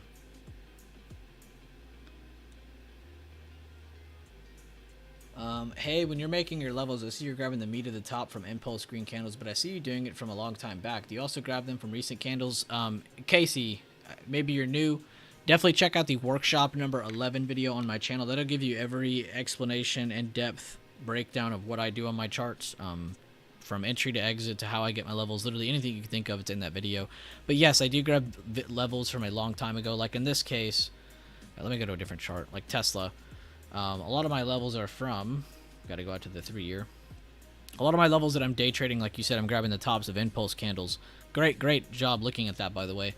I am grabbing from price history, but then like you said, am I grabbing recent candles? And yes, I am. I'm going off of previous day high, previous day open, previous day close, previous day low, pre-market high, pre-market low. And these are the only short-term levels I grab. Which I know I say only after I just labeled like 5 or 6 levels, but that's all I use. I use price history from the far left, and then I focus on some short-term price history from recent, previous day mostly. Previous day and pre-market's kind of what I focus on.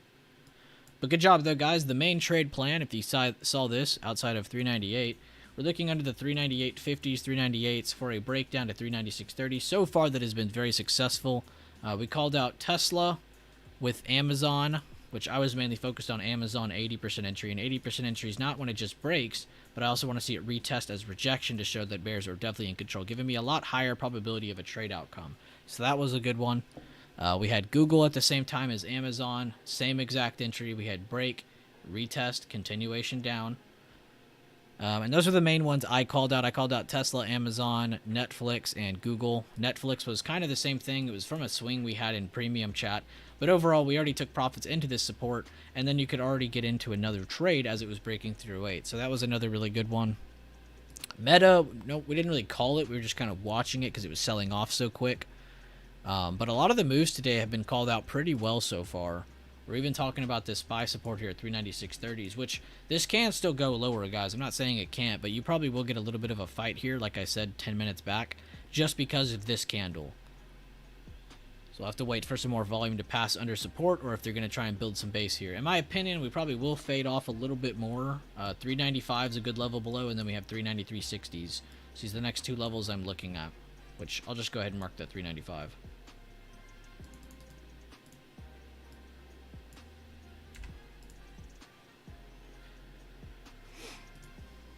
The dollar's been rallying too, but not really out of the zone yet from the daily time frame analysis I covered with you all. It's just kind of to the top of it still.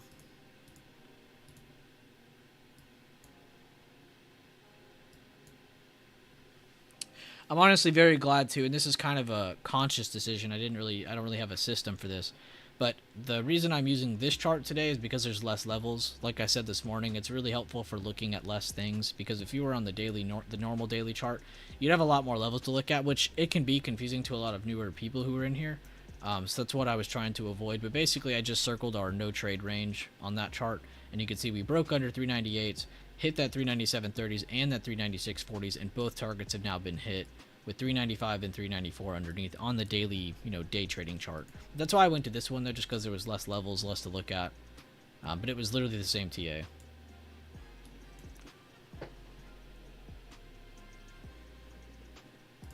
Got our second wick on the tick minute candle at this 396 area.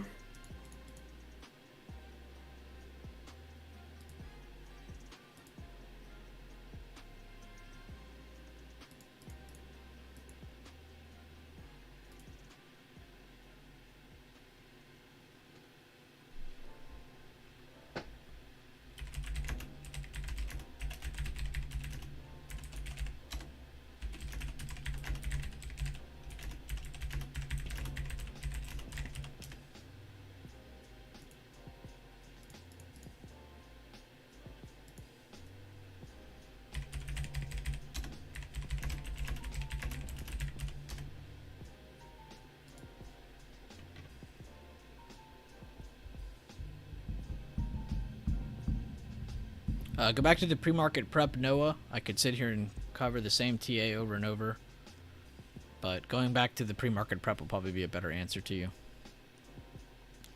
Again, though, I would honestly check multiple streams to see how we're doing things, guys, because it's hard for me to sit here and just re-explain everything over and over and over because you guys are joining in at different times. So please take time to go back and review some of the other content. I love to cover things, but I'm not going to sit here and repeat myself 100 times. And I'm not really jumping on you, I'm just trying to be clear with you. Oxy's weak below 66. Why does this song Remedy sound like My Money Jiggle Jiggle Not Folds or something like that? Why does it sound like that song? Might be. That's so weird. It's not, but it sounds just like it.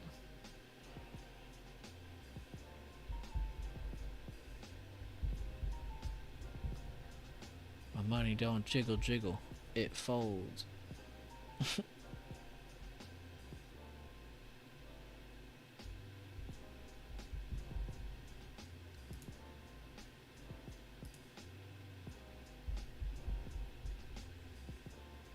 Yes, every stream's posted. They're public. Just like this one. Now you're fine, Noah. Again, I'm not jumping on you. I'm just reiterating to you why I'm not going over it again. I've gone over it so much. I don't see the point covering it again. I prefer you just to go back to pre-market prep and really break. It's really the first like 20 minutes of every stream I cover SPY. I do pre-market prep, and then at the end of every stream, I try to give you guys kind of an end-of-day recap on what happened and what to look out for next. And I like to do this because I feel like it not only prepares me well, that's how I trade. I like to be prepared before and after, but then also for you guys too, to kind of get you back into the remedy of just really preparation, because I'd say preparation is 90% of any success in anything in life, not just trading. Preparation is everything. But basically, I just found levels, Noah, that I like to make my no trade range. I don't really post a no trade range every day, but I mainly did on this one just because it was inside of a bunch of really good levels from previous day, as well as from the historical time frame of the daily time frame from way back then. From like some of those levels are 2018, some of them are 2021. But look at that, guy, still fighting that 396.30s level. This is the accuracy of price history, guys. This is, you see the confidence I had in saying that we're probably just going to hold this and wick up? Yeah, could we drop lower? Hell yeah, we could. But we're not going to do it just yet. My next downside levels are 395 and I think it's 393.60. Yeah, 395, 393.60. Probably going to get a buyer reaction here first, though. We already have gotten a slight one. Nothing crazy, though.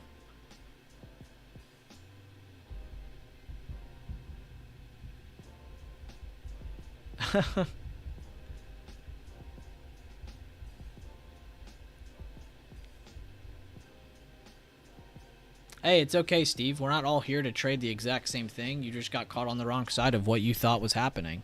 It's totally fine, man. You're human. But take time away from trading. Review as much as you possibly can. I'm not joking.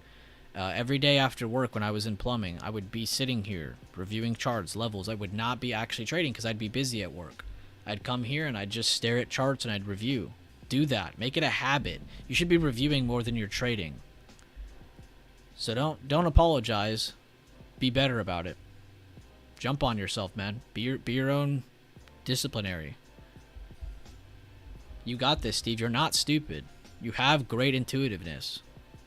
You need to build your discipline. You had 395. Good stuff, Imran.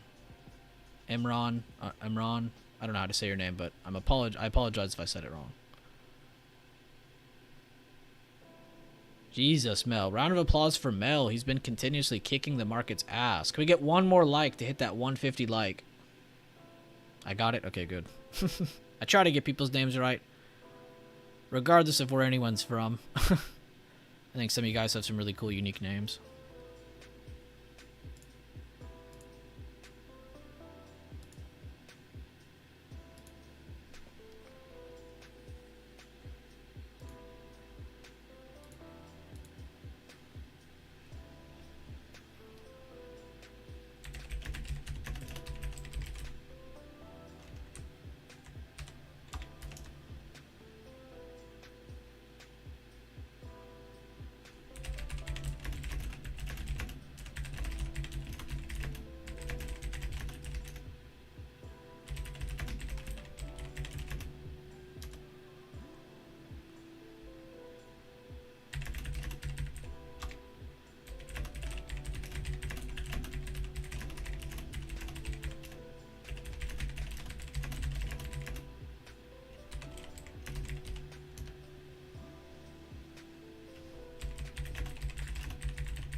Yeah, Mel is kicking complete A.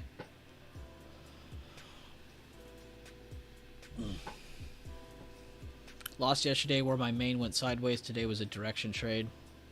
Well, good stuff, Mel.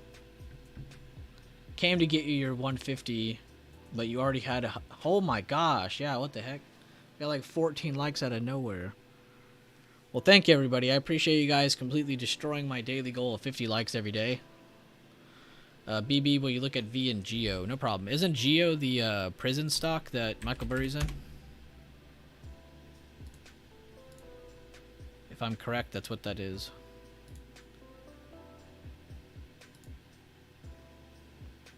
It is this one. This is the one Michael Burry's in.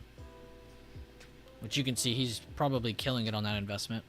I don't really have any words to say on that one because I don't think anybody should trade that one unless you're invested in it. But, I mean, Michael Burry's not dumb. I have always talked shit about his Tesla shorts. I always thought that was stupid, and it was stupid. But he has been genuinely correct about everything else, so you have to give respect where it's due. Michael Burry is very smart. But Visa I can look at a little bit more in depth.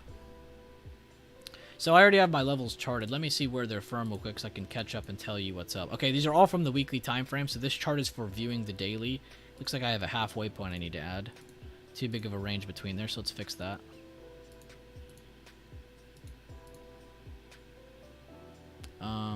I think those are all fine. Go to the daily again. Alright, so there's a couple things I instantly see here. SF, when I look at this chart. One, positioning. Where is the price? It's up against the top of its chart. Alright, so we should probably not be looking for bull setups until we see a good dip support, right? So right now I see we have a good rejection of a long-legged doji, rejection of a weak buyer candle. You can see it has a nice green candle, but very, very low volume.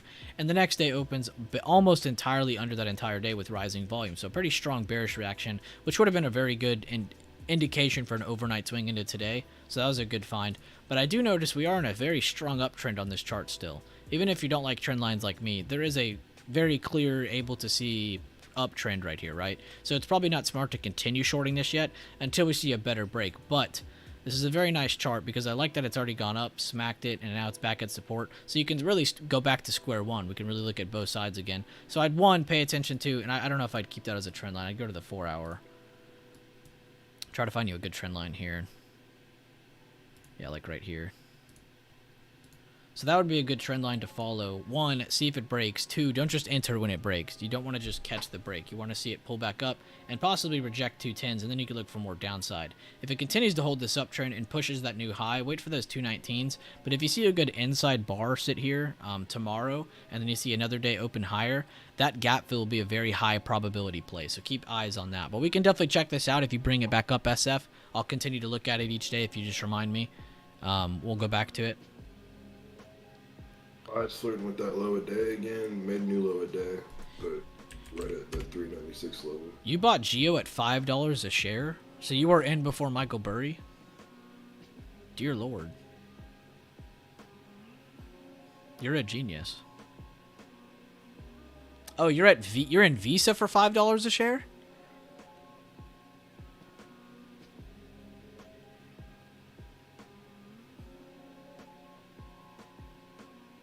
I'm honestly just waiting for this reply with my jaw on the ground. I mean, it's like multiple splits. I mean, I'm still impressed, SF. Regardless if you're saying Visa or Geo, I'm impressed. If you would have said Visa, I'd probably be even more impressed. But yeah, that's insane, dude. Great job getting in on that. What was your conviction on why you liked that? What was your big I want to invest and hold this for a while? Because it looks like you were in before Michael Burry.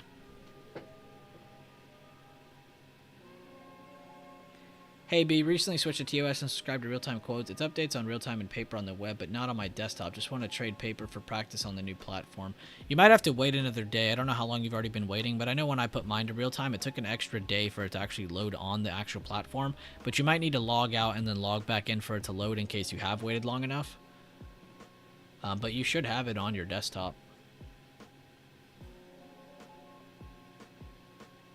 But I'm very happy to see you switched over to TOS Jackson, because now you'll be able to take all my links and use them. which you just hit setup and then open shared item, and then all the links I share you just add into here. You have your own chart. You can save it as a setup or whatever and save all the stuff. There was some chatter about it last year. Well, great investment, SF. I'm very happy to hear that for you. Beautiful, beautiful investment. I bet you were super happy when you saw Michael Burry got in. I mean, the only thing better than that was if Warren Buffett himself got in. Can't believe I pulled 200% on SPY without even chugging a breakfast Red Bull first.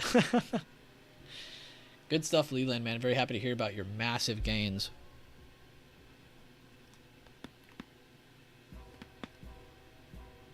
Yeah, Netflix 304. I'm very happy about that one. That was one that we called out in chat yesterday.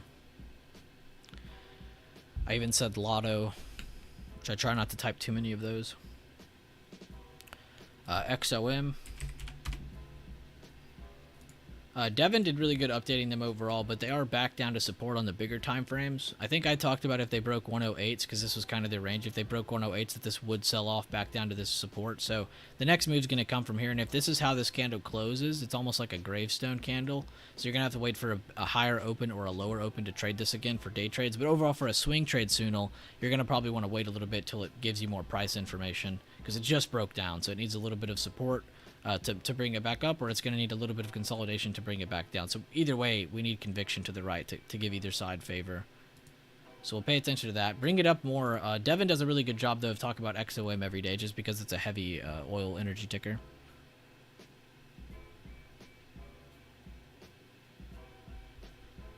Bro, what the F? I swear to you it updated as you were answering it. Are you the TOS Godfather or something? I wish. If I was the TOS Godfather, all of you would have the greatest fills. All of you would have free commission.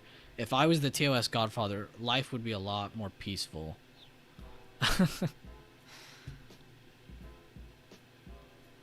I would make sure all of you have free quotes. I would make sure all of you have free fills. There's no 65 cent, 50 cent bullshit commission.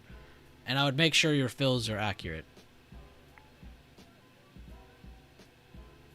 Yeah, bro, Burry's a genius, man. I've always given him shit on his Tesla drama, but I've always given him credit for literally everything else. I genuinely do believe Michael Burry is a genius.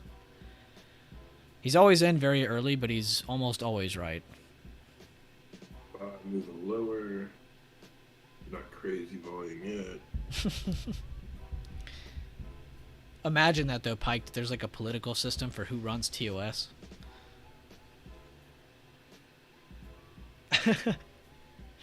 I wish. Oh, nice, not nice. Good stuff. It is kind of cool, even if you don't use it like for my streams, but it's just kind of cool to have your notes here because it's just quick to read. I don't have to go back to the chart and be like, what was I thinking again? Or, you know, to kind of get back in my thought process.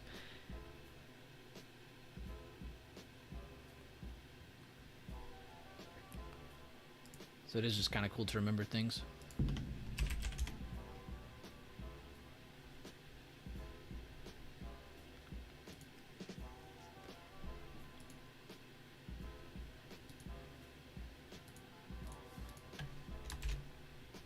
What's up, Not Nice? I know you had a pretty good day today. How are you doing?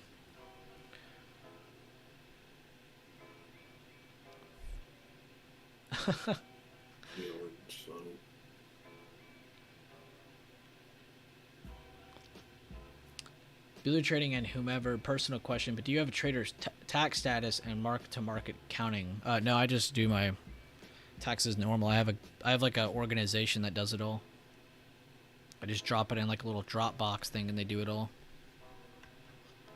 Because I don't just do my trading taxes, I do business taxes as well. So I just add it all together.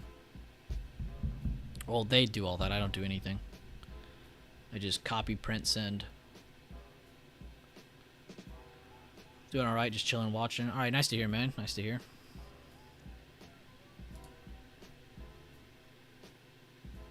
And yeah, I wasn't judging you for being in 3 swings. I was just like, damn, you're in all 3.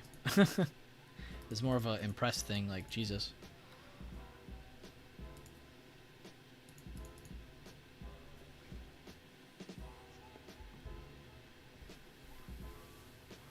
Kind of nice, though, being done trading in the first 30 minutes to an hour of the market. Now you can just kind of analyze, look at everything.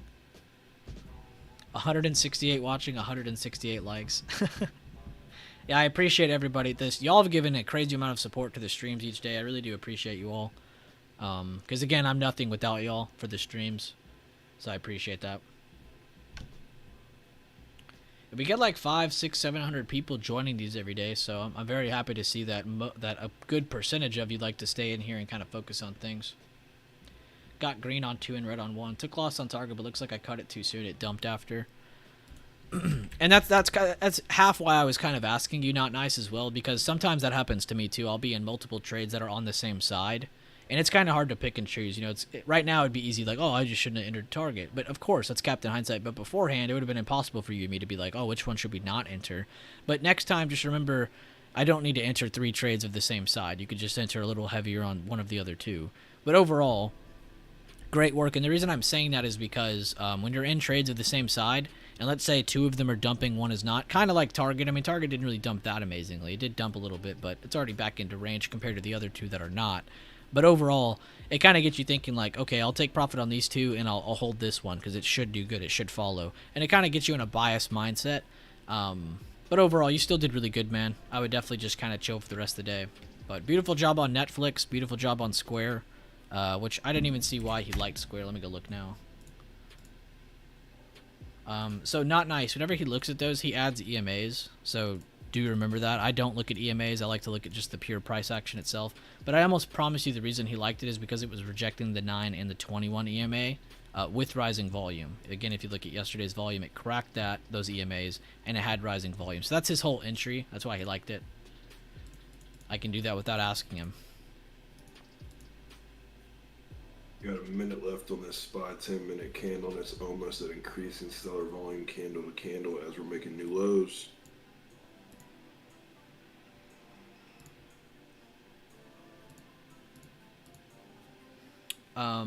Jackson, you just asked where can I find the links you were talking about again? Again, go to Bueller TA. I put it in the trade floor just so people can see it easier because this is where I post all my stream links. But I post it every Sunday, so you can scroll up. Sunday. Posted it before noon. That's cool they display the time. They didn't used to do this when it was multiple days back, so Discord must have updated again. But yeah, very cool to see, and it has all the links. I just showed you how you could add it to your TOS.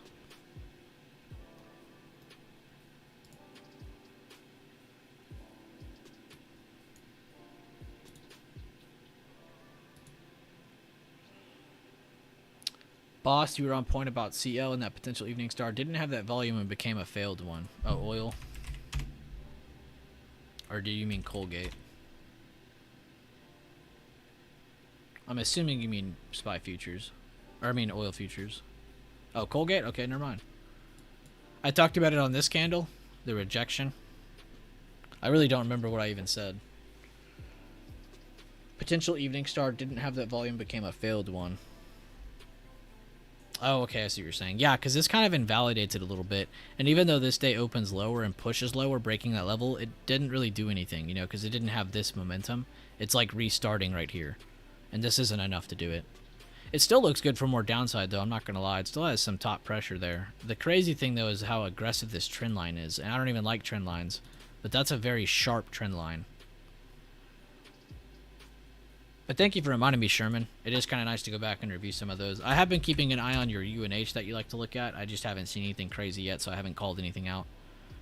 But I am still watching that one pretty aggressively. DE I'm still looking at. It's still just doing nothing.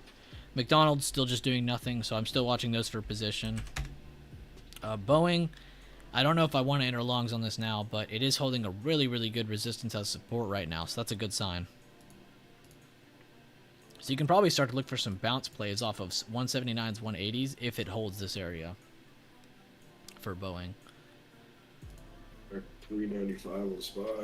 Burke B's cracking lower. Yeah, everything just wants to continue selling, though. We're not really seeing anything catch support. You guys saw me talk about SPY, and I said a lot of volume we need to step in. We've gotten that amount of volume just now, so hitting the next level at 395. Worst case is we break 395 and go test 393.60s, 392.50s.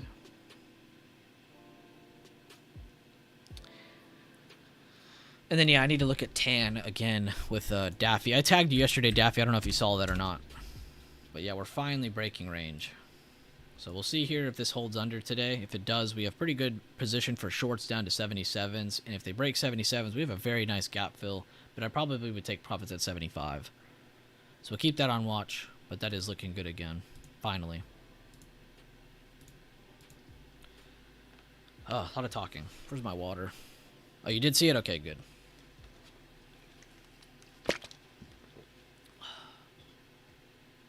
Same here, waiting for the next move on UNH. Yeah, we'll keep eyes on it, Sherman. We're definitely not going to miss that one. Just exited a triple Q put scalp. Here's my thinking. 284 short-term resistance, waited for a full body 5-minute candle and was analyzing the 1 minute as well. Hopped in at the money puts and sold for 25%, which was right before your 282.56 level. Good job, Isaiah. Can we get a round of applause for Isaiah? Not just preparing correctly, but also taking the trade and not hesitating, getting in, buying a good contract. All around, beautiful job, Isaiah.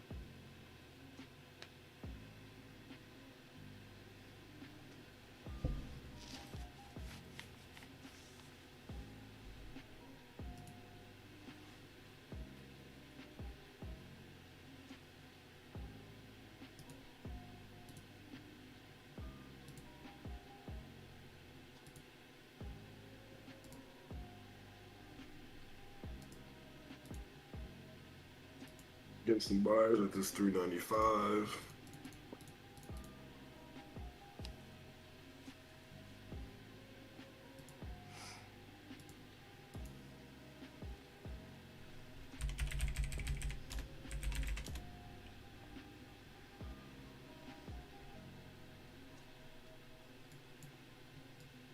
Kind of getting the same candle here that we had here.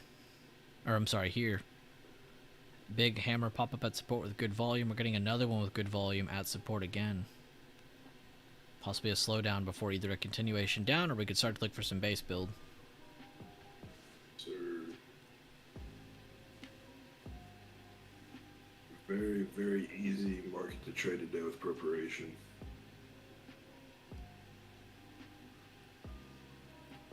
Thank you, Sarah. Learning a lot here. I really think it's important to explain to others why you took a play. Exactly the reasoning, and that's the whole meat of it. Too many times I see people focused on the whole how much money did you make instead of asking how did you do that. And that'll really instantly show you, you know, what capability someone has. But good job, Isaiah. Very happy for you.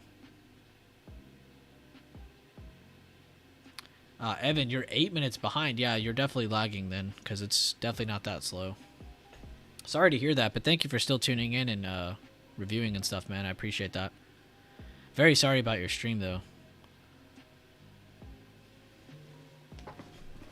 Gonna have to go back and redo all your charts. That's a good way of kind of resetting, too. Not nice. You know, after a green or a red day, it's good to just kind of reset everything. Plus, it kind of refreshes your mind. You're like, oh, okay, all my charts are clean. I'm back to square one. We want 393.60 BB team. And you might get it. You might get it. But again, you need 395 to break now. But guys, I'm not joking. If you want to have confidence, you need to have accurate levels. If you want accurate levels, you need to watch these streams or go to workshop number 11 video and really check everything. Trust me, you go through that video a couple times and you'll come back to the charts a whole new person.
Probably getting some nice buyer volume finally with a nice green candle.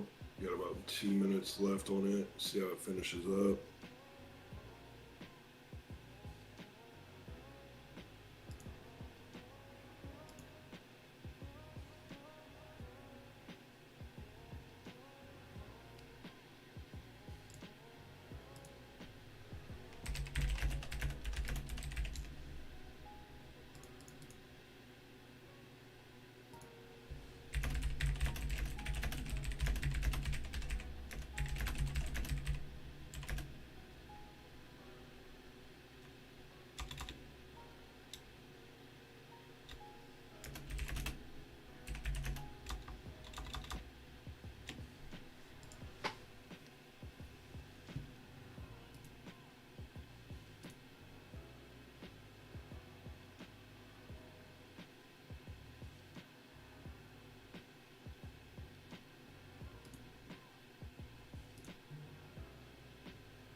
All right, everybody in the YouTube chat, let me know how's everyone doing so far. How is the stream quality? 1 out of 10, 10 being great, 1 being shit.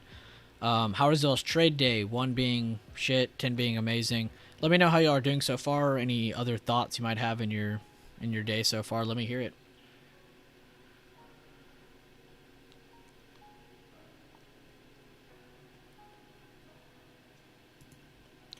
Bueller, the stock market plays your levels like Hendrix played the guitar. You're too nice, man. You're too nice.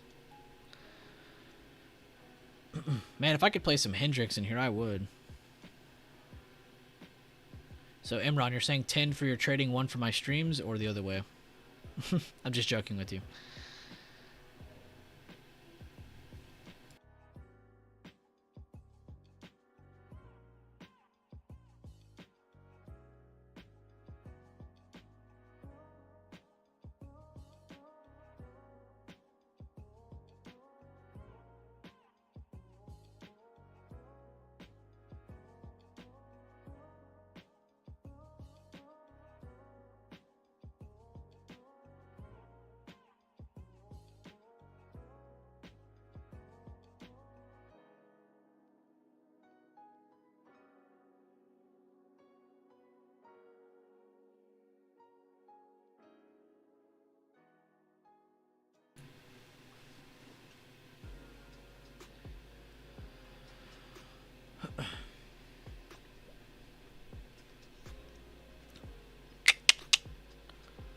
Getting a lot of 10s. I appreciate you. Y'all are too nice.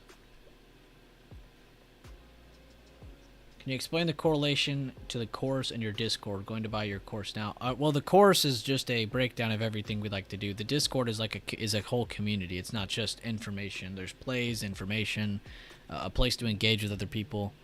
It's a whole nother level of the course. The course is just the core information of things we like to focus on.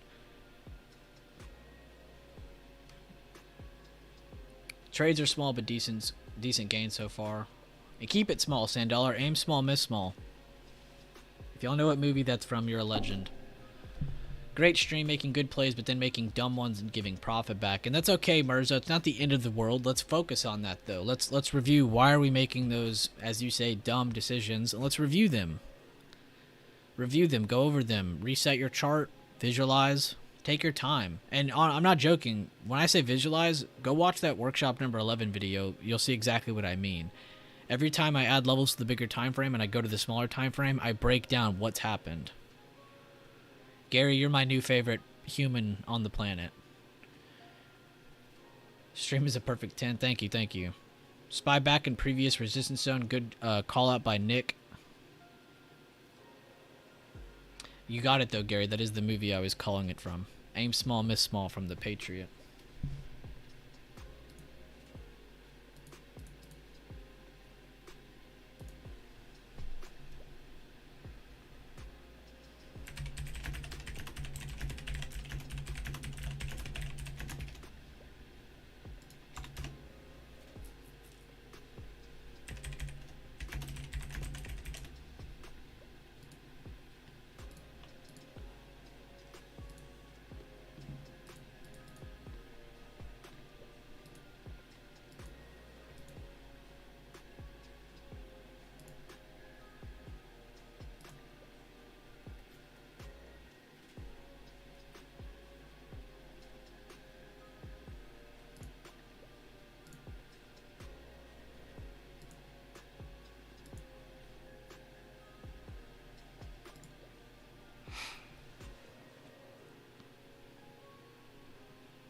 American Sniper and the Patriot.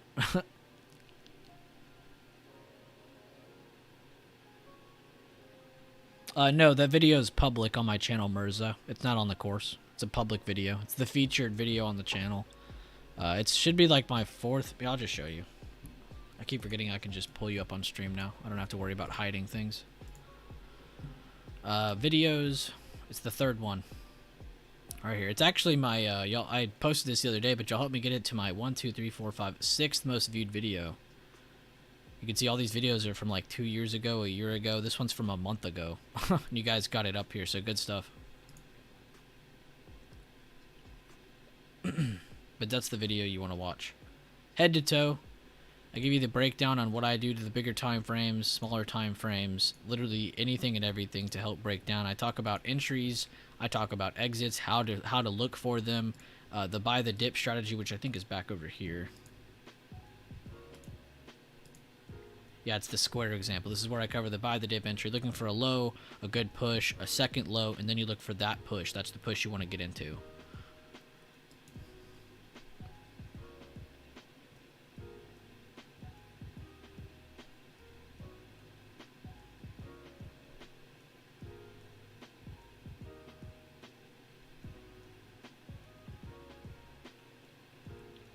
I have heard that before, Sultan. I've heard that from my friend who uses them. He says he loves, you know, how they trade and, like, you know, the entries and all that.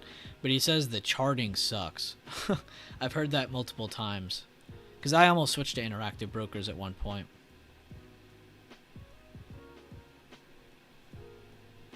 But that's not the first time I've heard that. That's crazy. If you wanted... Pickle Sultan, and I know this might be a little too much, but you could open a TOS account, put like $100 in the account, don't trade it, and just have a live trading, which I don't think you actually have to have money to open it. You just have to have money in it. So you don't need to trade that money. I do love interactive brokers though for their clearing houses. They're pretty quick. I'm stoked, just got the course, ready to jump in tonight when I got out of work. I like your style, Big Dog. Thank you, Mark, and I hope you enjoy the course. It has a lot of information. There's a couple quizzes inside of it. And when you're done, let me know when you finish it. I'd love to send you over the other quizzes we have within the Discord since you have the course now. Which normally that's for members only, but if you have the course, I'm always willing to share those.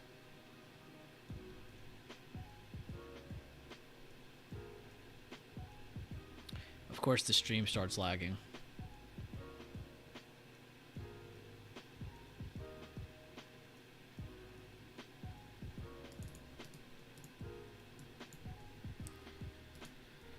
Is it lagging for you, Devin? The stream, it just did one little time and it hasn't. Now it is. Yeah, I was gonna say I can see it before it happens. I'm gonna just push through though. There's no point ending it now. Yeah, if it's lagging bad for people, just you know, bounce 10 seconds, 15 seconds back. Sometimes I've moved it up as close as 5 seconds. Fixes it. So.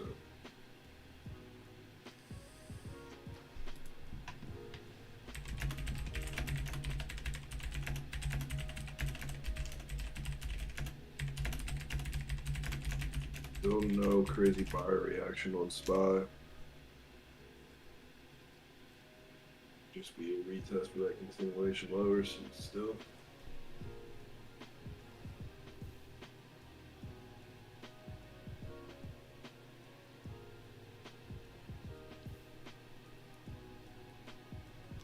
You just put $60 in to get it going.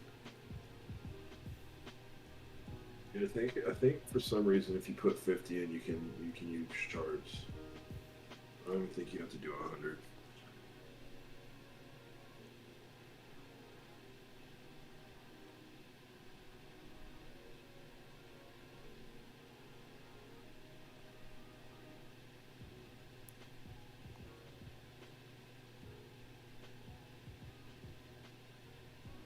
I don't even want to answer any questions yet because I don't want them to miss it and then I have to repeat it. So I'm just gonna wait till it slows down again. I'm still losing frames. It's just on YouTube side. I can't do anything about it. I'm sure Twitter's going wild right now. My frames aren't loading.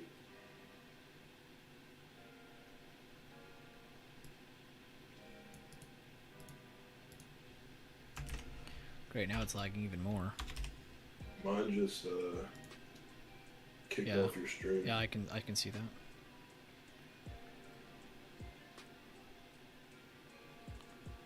I think it's fixing right now.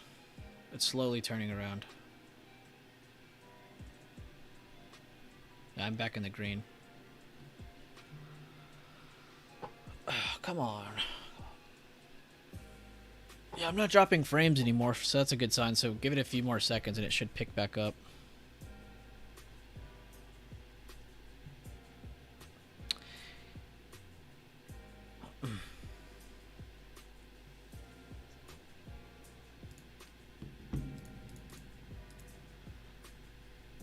That looks better.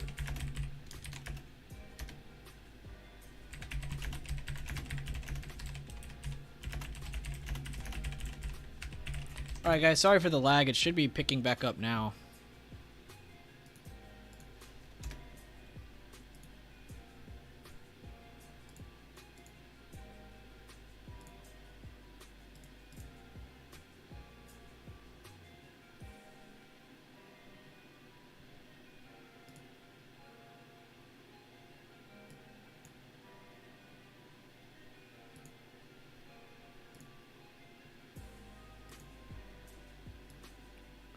Alright guys, sorry for the lag. There's nothing I can do about it. This is on YouTube side.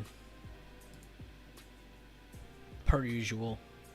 But if it does ever lag, just exit the stream, reload it. If it starts to just kind of have some lag, you just have to go back like 5-10 seconds and it'll reload for you better.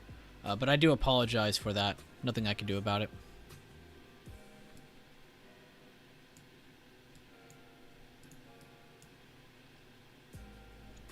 But let me answer some questions now that y'all can probably actually hear me now. Do you study or incorporate harmonic patterns in your daily outlook, or primarily just the historic price levels you have on your chart? The second, the latter. I normally just focus on historic price levels. I don't really like to focus on harmonic patterns or anything that takes too much perspective, because when you draw trend lines, especially trend lines, your trend line's not going to be the same as mine. You know, a lot of people always grab from different spots, so that's one thing that kind of stops me from using them too much. But they are very high probability. If you find a rising wedge, of course, it's higher probability for a drop. If it's a falling wedge, of course, it's higher probability for a rise. But of course, there's always some give and take on that. Let me retweet the stream link in case people think we're done.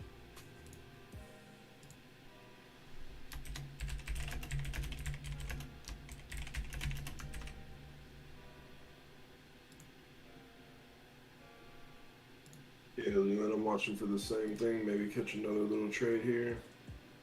And get this higher low and break above 396 with some decent volume. People who are in the stream, we're all good still, right? We're not still screwing around? It's not still lagging and stuff? It just kicked mine off again, Josh. On my side, I'm all good, so that's why I'm asking. I'm asking them.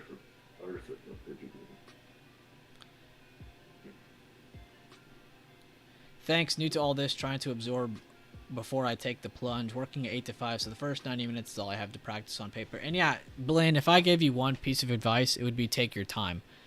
Too many times do I see people jump into this and instantly start trading crazily and jumping in trades left and right, instead of giving themselves a fighting chance. So, trust me, take your time. You're not missing out on anything. But thank you guys for logging back in. I apologize for the lag. Again, I have no control over it.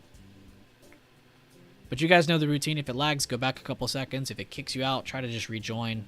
If we're this deep into a stream, I'm not going to end it. I'm just going to push through. But if it gets just crazy, I'll just go ahead and end it. But I'll be sure to tweet it out, message in Discord to let everybody know what I'm doing. But we're still live. Still got most of you in here, so that's good. But yeah, apologies.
Microsoft coming back down to Amazon coming back down. Tesla's still holding up decent though.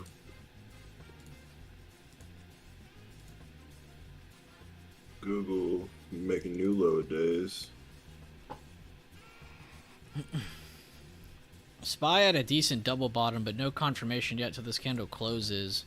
Overall, guys, what we're watching right now is for either a bounce off 395s to get better confirmation over the 396.30s for possible upside, where we'll have to watch for not just a break above, but a retest of this level for better calls, or puts back under 395, which can take us down to 393.60s.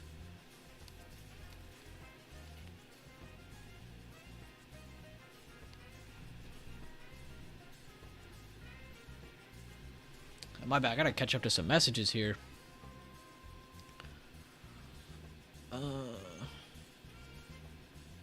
I'll be taking off the better part of the day for some personal business. Thank you again for your support and assistance. It's very much appreciated. Thank you, Sandollar, and I appreciate you being in here and engaging. Always enjoy your presence. Amazon's flushing. Good call-outs. Hey B, do you have any thoughts on using multiple accounts to trade options, small/large, swing/day trade, etc.? I see many people doing this, and being a small account guy only for options currently, I'm trying to understand the benefits of having multiple accounts with different dollar size or size for different trade styles. So I personally am set up like that as well, and I know username is, so you probably see him do that. But a lot of us, and I think Leland does this too, a lot of us have our main account, which has, you know, the majority of our money, and then a smaller account.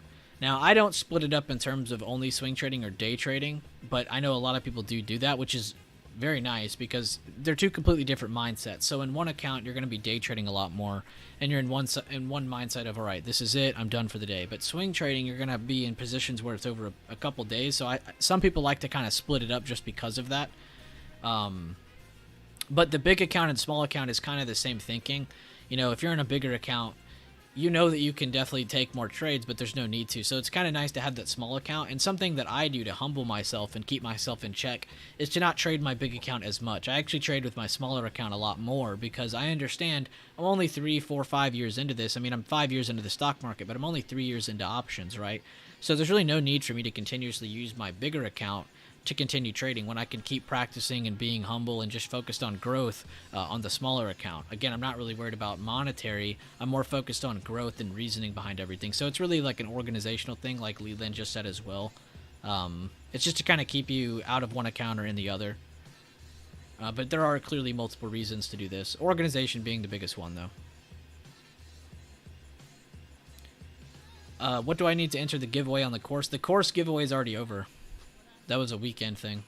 I gave the results out yesterday at like 1 o'clock on my Twitter. I'll probably do another one end of month. I'm not sure yet. I would definitely like to, but I'm not 100% on it. I've been doing that sale on the course for literally like 2 years now. I mean, it's been on sale for a long time, so I'm just trying to keep it at full price and just leave it there for a bit. But I will do more giveaways soon.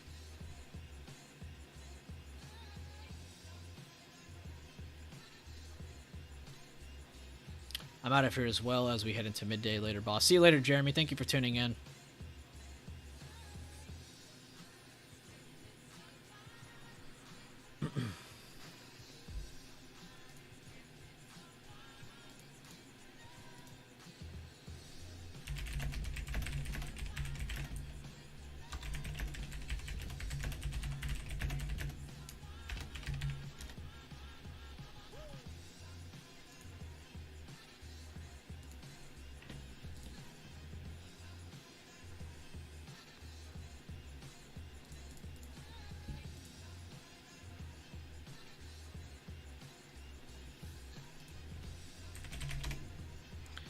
Tesla's building really, really good base. Apple has no base still. Microsoft, no base. These are not slowing down. Not yet. AMD, Nvidia, these should both still be slowing down a little bit. They are a little. Nvidia not as much as AMD. Google still making new lows. Had another 80. And I'm sorry I didn't get to call this one out, guys, but this was another beautiful 80% entry at the 98.10 level. The one I called out was up here, but you had another one pop up right here. Bearish engulfing against resistance. So two very good opportunities for Google if you know what you're doing. Again, I'm not sitting here saying I called it out, but still nice to go back and review. I did talk about Boeing, possible bounce at 180s. We've gotten a pretty good bounce back into that range. A very good time to take profits on anybody who got day trades on this. For the next opportunity, you're probably going to want to see this come back down and try to hold this area here. Kind of like where it popped up, rejected, reset, and then pushed. So you're probably going to want to see a reset in between here somewhere before another bounce if it doesn't just continue higher. But that'll be a good area to watch. Netflix reversing pretty decently. Baba held 89.50, good bounce back into the range. Pretty good day so far on a lot of the movement.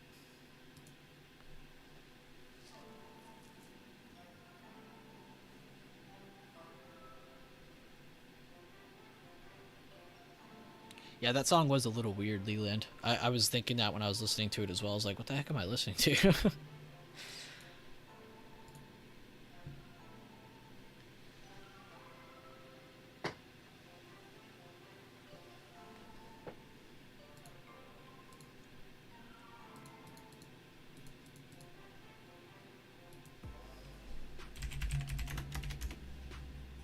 Spot. I put that double bottom in here, get some buyers.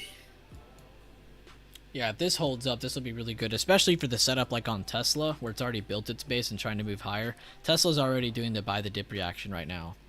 So if you see SPY continue to hold, Tesla's probably one of the better ones to look at. AMD, I'd say second place, because they've built a little bit of a base, and they look like they can get going with the bullish rectangle right here.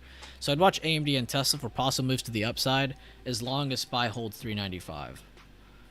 We'll have to see other ones bounce a little bit as well. Apple and Microsoft would be a must, which those are getting good reaction right now.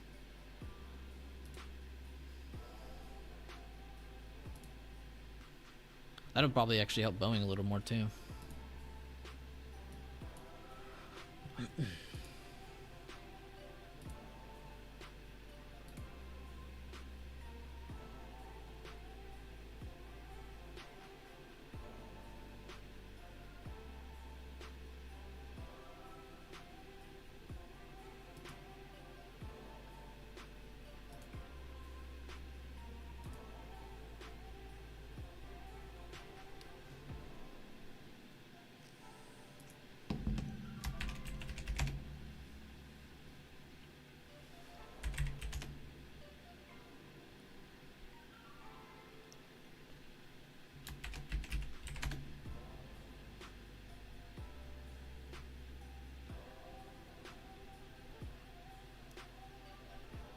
Dollar dropping heavily the past 20-30 minutes.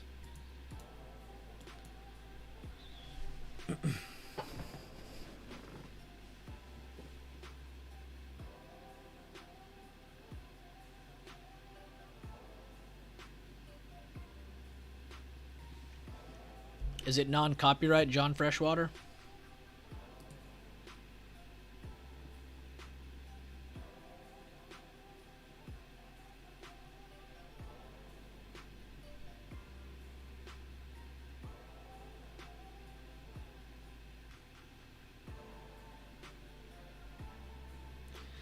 Somebody asked, how do you get the numbers on your levels? You can just right-click them, edit properties, and then you can do extensions and all that, but you can do show names if you want to add a name up here, like, oh, this is the previous day high or blah, blah, blah. But it should already save it as that with the number on it. It's just a price level tool.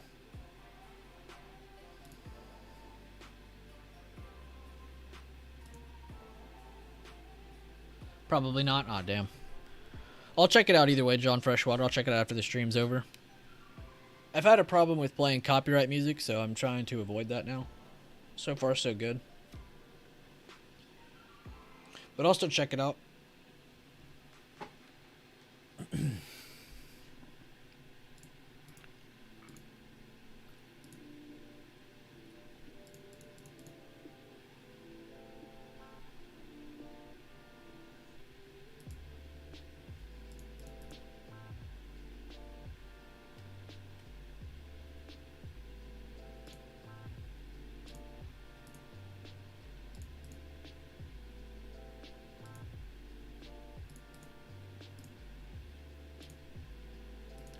Daffy, I just saw your chart.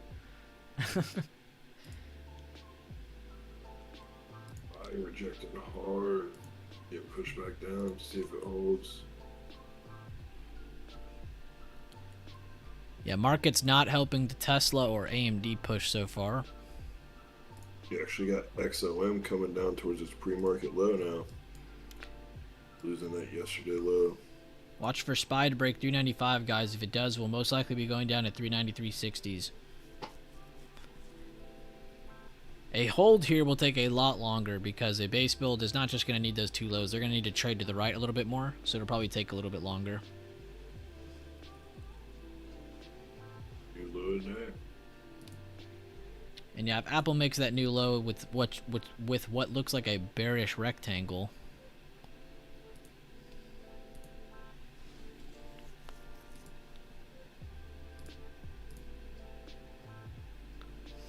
Netflix looks like a little bear flag almost. A little rising wedge.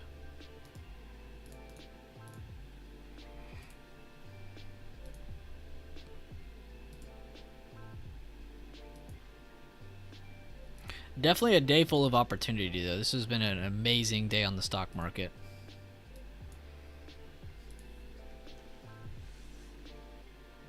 Yes, this is Think or Swim by TD Ameritrade, Supreme Trade.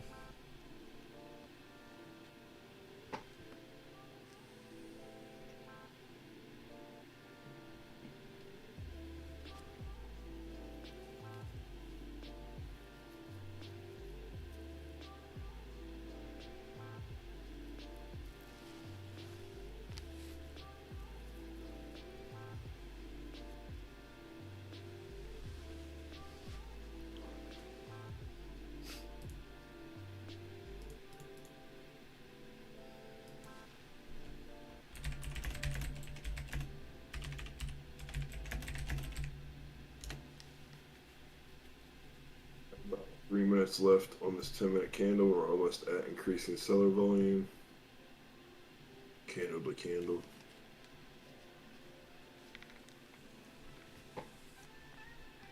What do you think? Where will SPY close? I don't know. That's guesswork, man. I have no idea where this will close. And anybody who tells you they do are full of shit. Now, personally, I think since we've dropped so much, even if we do go down a little bit more and test 393.60s, I do believe we'll probably close around 396, 397. We'll probably pop back up and finish in between the range before the end of the day. So that'd be my guess. But there's no probability behind that. Where do you think it'll close, Anton? Even just for a fun answer, even if we are playing some guesswork, it is kind of nice to just kind of shoot it out there and throw out what we think. But like I said, even if we do drop lower, I do believe we'll probably finish around here today. 396, 397. Neo Nice Versal greater than 13 now. I'll go to that. Oh yeah, and that's today's open right there, right at about 13. A very strong pivot point. So even if you do get a rejection here, you can look for a good retest of about 1275, and if you get a good bounce there, you could even push through that 13 later on. Good eye, Amy. Good eye. Thank you, Supreme Trade. Appreciate that.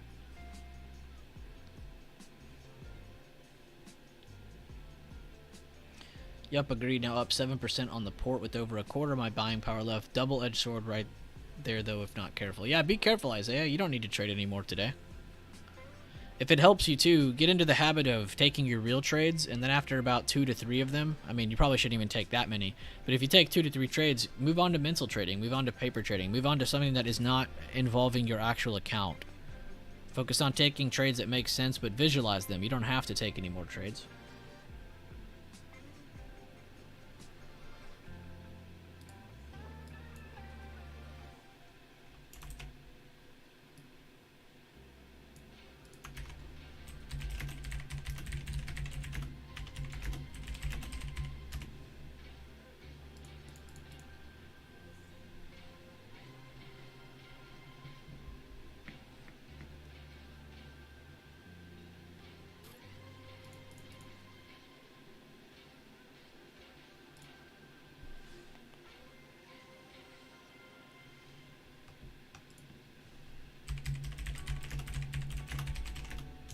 Gotta get a nice little dip by.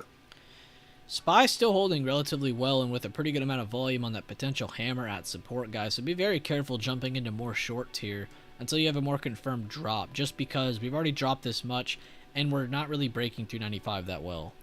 I would say that's a better bullish candle than it is a bearish candle on the 5 minute. Tesla coming up with Meta.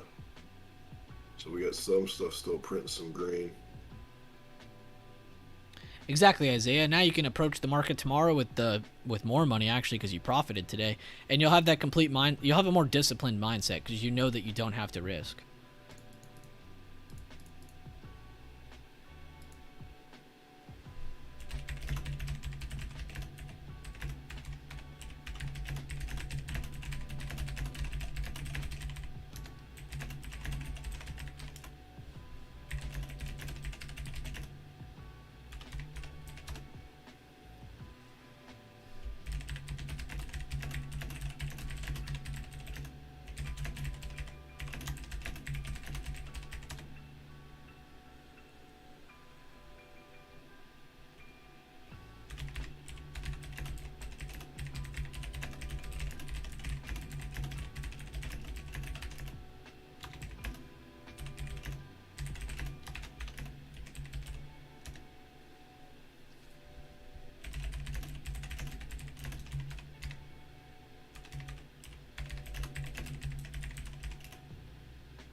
Meta getting over 116 pretty well.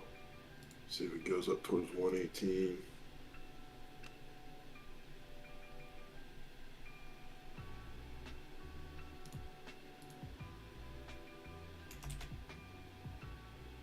Everything kind of getting a little bit of a green candle right now.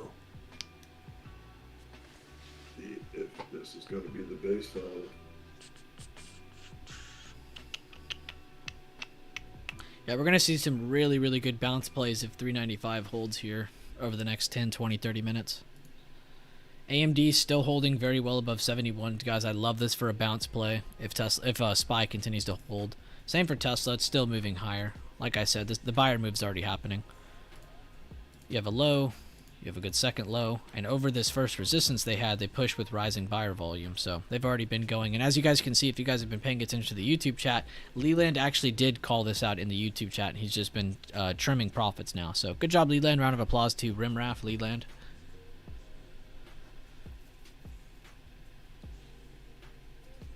Neo getting volume and strength. Good job, Amy. Keep watching it. I like the updates.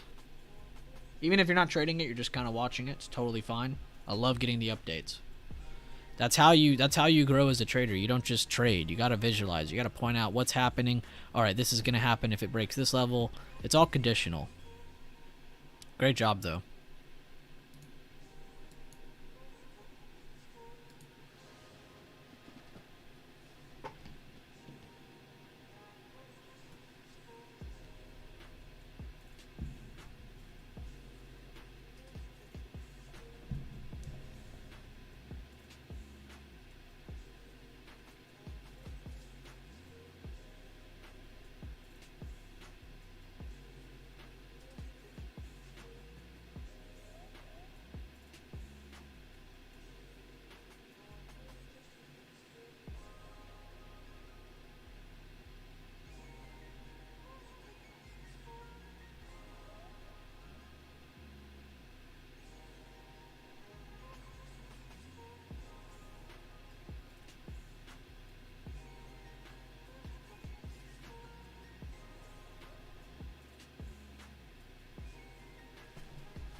Apple's getting some nice buyers now.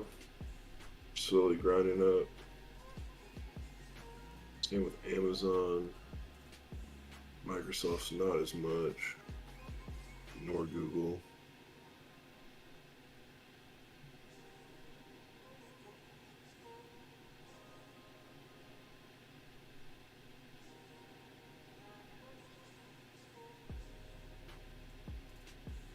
Netflix is trying to get over the 307 level now. If we can confirm over that, could go back up towards the yesterday low.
That's the 10-minute. It's trying to get increasing buyer volume from candle to candle. It's got about 2 minutes and 20 seconds left.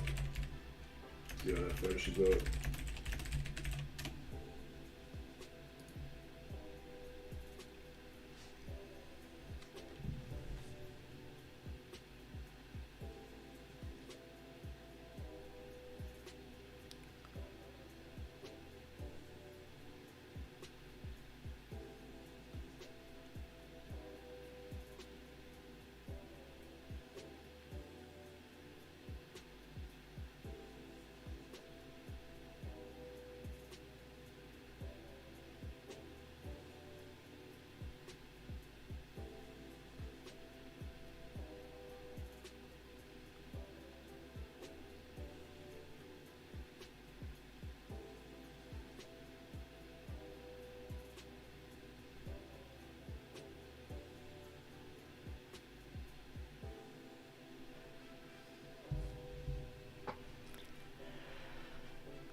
AMD and Tesla. I mean, Tesla's already gone. AMD is the one to keep on watch if we get a good bounce, everybody.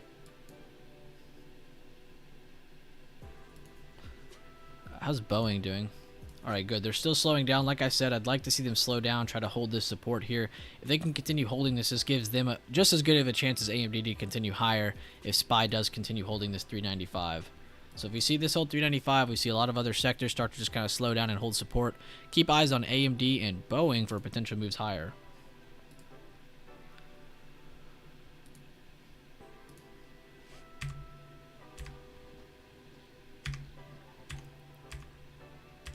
Yeah, my TOS is fast right now.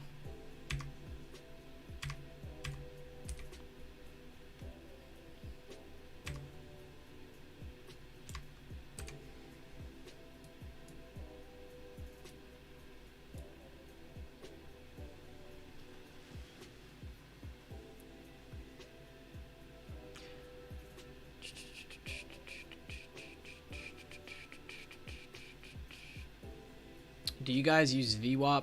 A lot of the people in spaces use it a lot, I noticed. I don't use any indicators, but there are a few that I love. Middle VWAP, I hate the outside VWAP lines, but the middle VWAP line is very nice. The 9 EMA or 9 SMA, it really doesn't really matter that much. But either of those are really, really good. The 30 TEMA is a really good one as well for slower movement. But yeah, I like all those. I just don't personally use them. But they're very, very accurate. If you know how to read candlesticks, read volume, read the levels, indicators are just going to add on to that. Great hearing your thoughts and commentary on price action as I am playing what is in front of me. Awesome, Terry. I'm very happy to hear you're using this as a tool. Again, this is what this is for, as a tool. Not really focused on... I mean, we do hand out plays and great trade ideas. We also lose trade ideas. But This is mainly just a tool for you guys though, to kind of catch some commentary, catch what to look for, some lessons here and there. Yesterday we did a candlestick quiz. I don't know if I'll do that again today, but we'll do the same quiz again probably tomorrow or another day. Someone was commenting on the stream yesterday at like 9 p.m. Saying that they're still reviewing that stream, and I was just so impressed.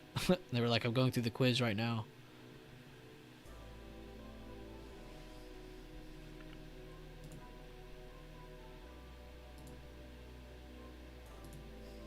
Spy still defending very well. Low volume though, but still a good defense so far.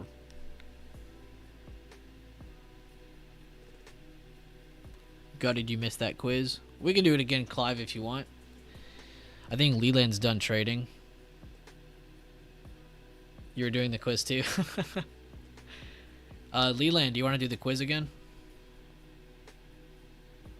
He actually fixed it, guys. He found a setting that can change it to 1 minute instead of 20 seconds.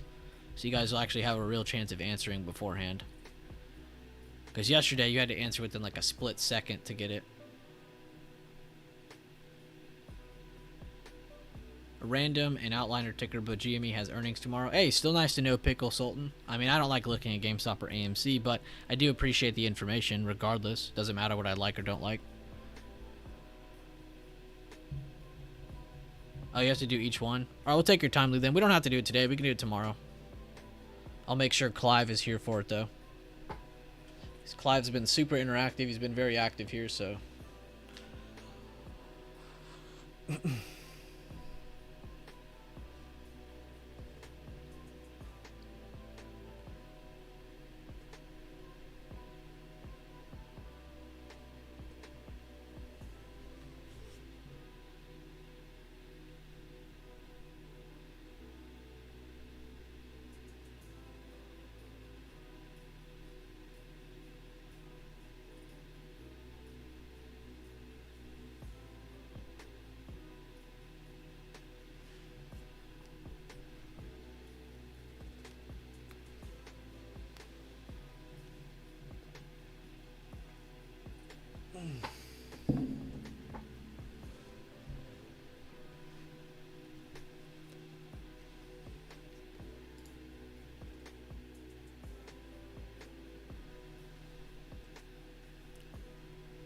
You and Sandy are on my Christmas list.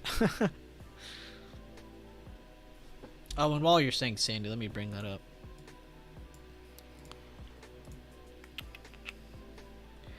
Okay, I don't have to worry about that. But check out the channels below, guys. I don't promote that many people for a reason. Because I don't want to just hand out anybody to y'all. I mean, I've had a million people say, hey, can you advertise for me, this and that. I don't want to do that. These are people I advertise on my own accord. But Trading Made Simple with Sandra, or I call her Sandy. She had a really cool video the other day, how to automate your trades on Thinkorswim.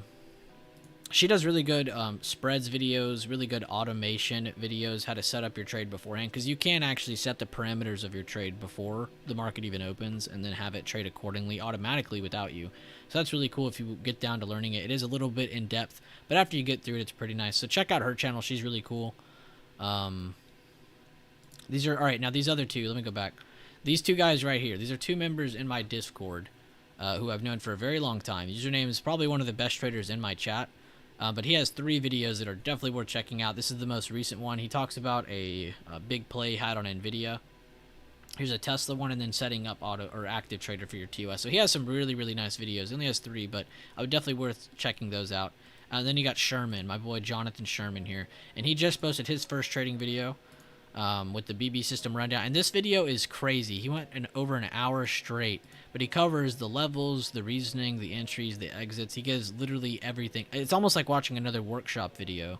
So this one's definitely worth checking out. I would definitely give this video some love. But these are 3 channels that I like to promote, so I would definitely take time to go view them all 3 of them. But yeah.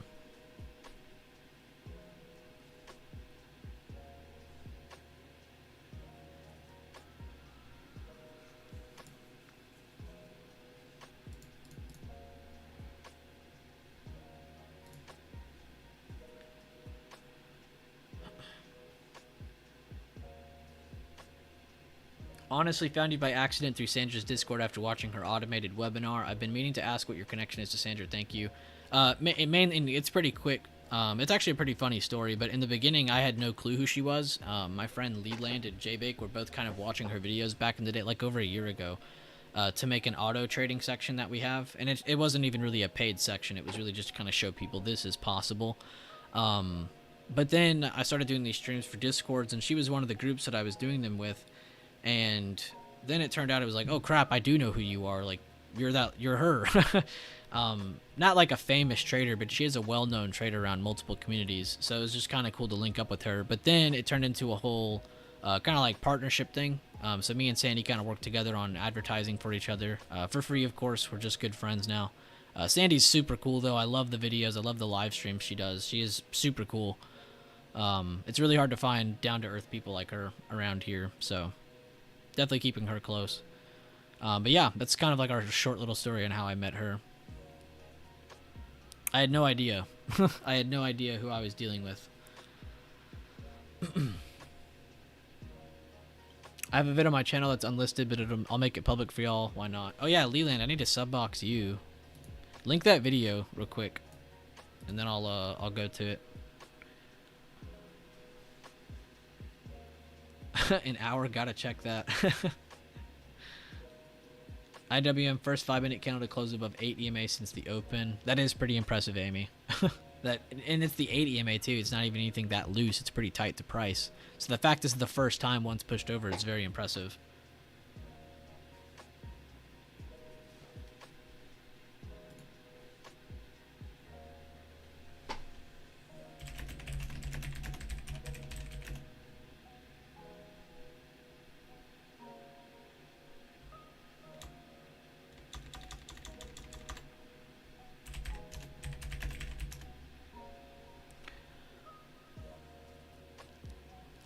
I figured, Amy. I've actually seen a lot of people talk about that one. Whoop. I didn't mean to do that.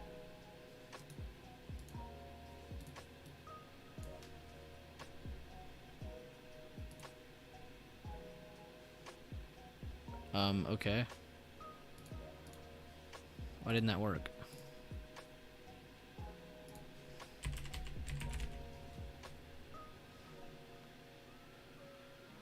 Leland, can you link me on Discord? I have no clue why, but while I'm streaming, I can't click that. I don't know why.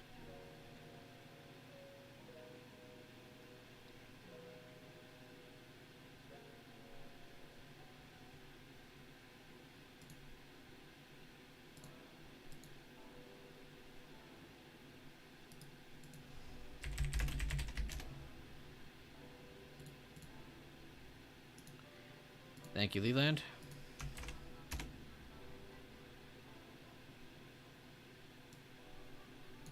Okay.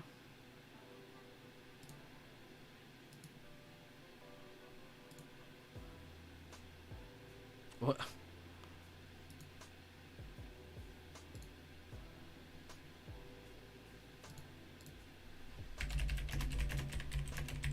Still no upside on SPY. Coming back down to retest the lower side. Meta, Microsoft, Google rejecting. Your stream is going to outlast my phone battery today. Clive, I don't think I'm going to do the quiz today. I think I'm going to wait to do it tomorrow, so don't worry about it.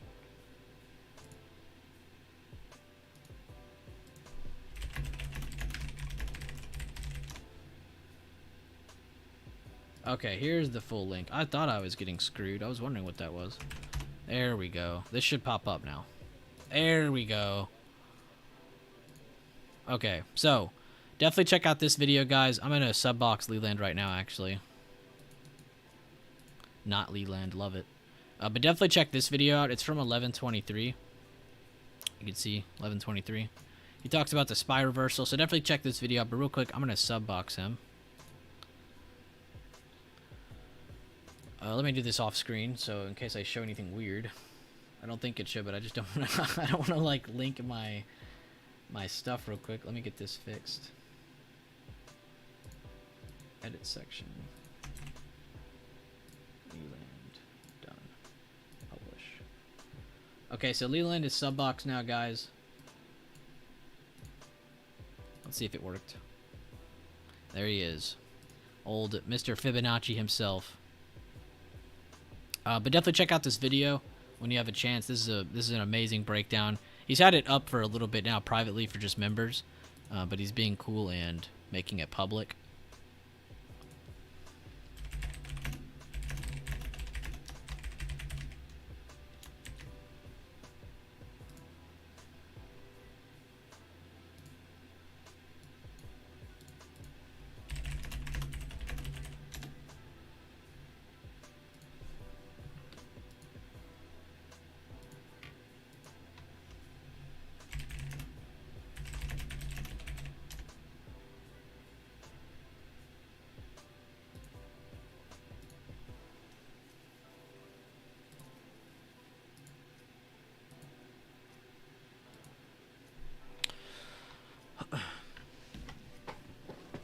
Leland's video is an awesome scout video. Yeah, I've seen it once. I probably need to watch it again just to kind of remind myself what he's going over. But Leland username Jonathan Sherman. Regardless of them loving the stage or not or having an audience, those guys do break down a lot of really good things. When they're themselves just kind of talking and covering stuff in their videos, it's amazing how much they cover in a short amount of time too. Some of the videos are longer, but like Jonathan Sherman's, this is over an hour. That's crazy. That's like one of my longer workshop videos. And these are just members of the group, you know, people who have been here for a while. So I don't want you guys to think like, oh, these members joined the other day and they're already being able to make videos on stuff. Like, no, they've been going at this for years now. You know, this isn't their first rodeo. But it just goes to show you the depth of my community. We don't just have sheep. We have literally just leaders. We don't have sheep in my chat. It's just leaders. That's it. Everybody's making videos. Everybody's helping each other out. Everybody's breaking things down. Everybody's just kind of updating stuff as they see it. It's just straight teamwork all around. And that's why I honestly believe I have one of the best communities around, just because of that single factor. Not even because of gains, not because of plays, nothing like that. It's the depth of how much people want to help each other out with actual effect, not just sitting there saying, yeah, this will help you out, or do this, do that. They actually break down why something is helpful as well. It's not just vague advice. But yeah, I love the community. You guys are awesome. I love the amount of just effort you guys apply to each other as well, not just to your own charts or on your own journey, but to help others out as well in case they're falling behind or you see them having a rough time. It's nice to see you guys have souls. So that's good. You're watching Yellowstone. It looks like Tesla was the only one that really got a nice pop off that recovery. Meta had a little bit of one, but Tesla's still the best one off that low. BA still holding. I still like this for longs as long as 181.50 is held. Of course, SPY leading up would be a nice factor for that chart. Still holding that 395 low, so nothing crazy.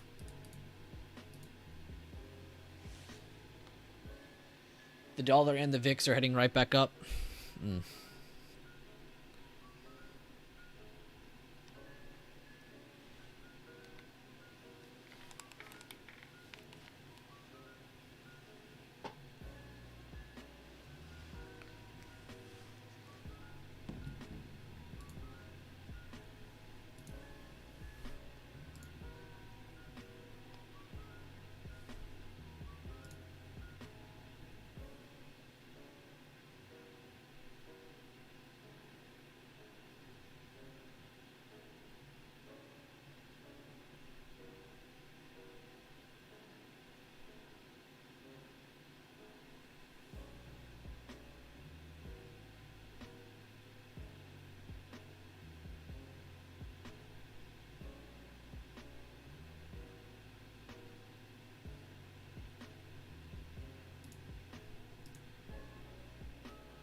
All right, guys. So like I said, if we are going to get a base build, it's going to take time, and you can see what I mean by that. I mean, since we hit this low, it's been 5, 10, 15, 20. It's been just over an hour since we hit this 395, and you can see we're still defending it. So that's a good sign for bulls as they try to build base. But now you can see what I'm talking about. It doesn't just go up or go down. There is base build before it recovers back up. So as you can see, it takes a little bit of time. But I do like the potential for a buy the dip move up here. As long as 395 holds, I'm repeating myself again. AMD is probably my favorite one for a bounce. It's in a very nice consolidation period. Tesla already kind of left without us. Apple, good indication would be above 145 and 145.70s. Nvidia above 162.50s would be nice.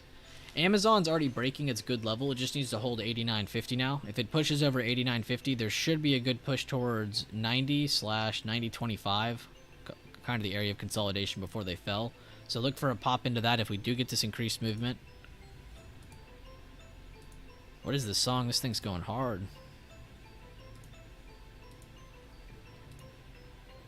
Boeing still holding 181.50s. So we got a couple good ideas if SPY does get this good bounce. But I do like the amount of time that's sitting here now, because now, regardless of direction, there should be at least a decent move just because of how much consolidation there is here now. Again, you always want to have, you know, let's say you have like today, you had a big move and then you get consolidation, right? It'd be kind of pointless, right? This is my amazing picture. It'd be kind of pointless to just continue lower from here, because then it would be considered parabolic. There's no sustained moves. This is why you must have this to either get that increased move down or that increased move back up.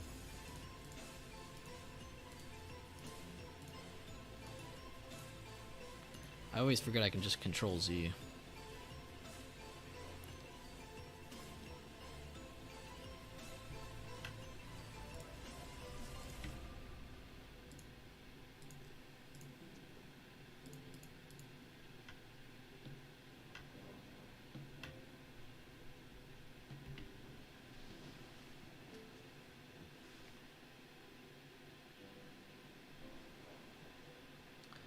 I'll buy the membership after market closes. Take your time on it, Jay. But thank you if you do. Very happy to build the community. This chat literally just had like 2,400 people in it. Now there's 2,800. So definitely got an increased amount of people in here over the past 3 weeks. But just really happy to have an active group. Not really worried about memberships. But I appreciate you joining if you do.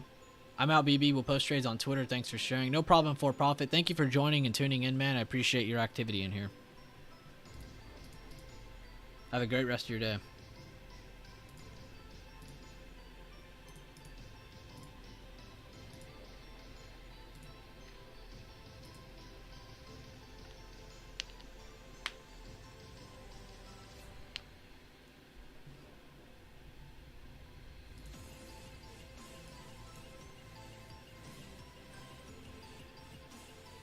Oh, that was you, Lo Kenzie? Yeah, your profile pic looked familiar.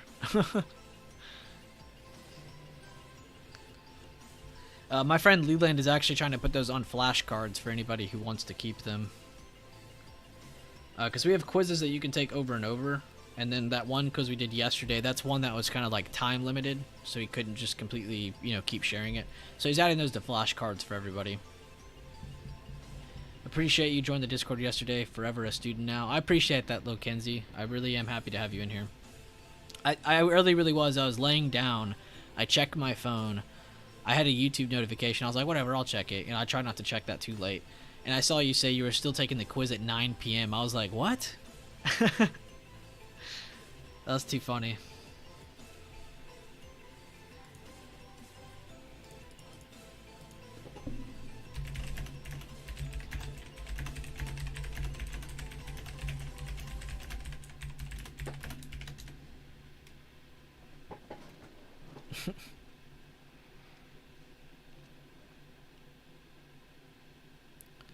Yeah, Leland, you kind of have to finish those flashcards. I've promised these people too much now. There you go with the pestering. What else do you have to do on it, Leland? We could probably finish it today.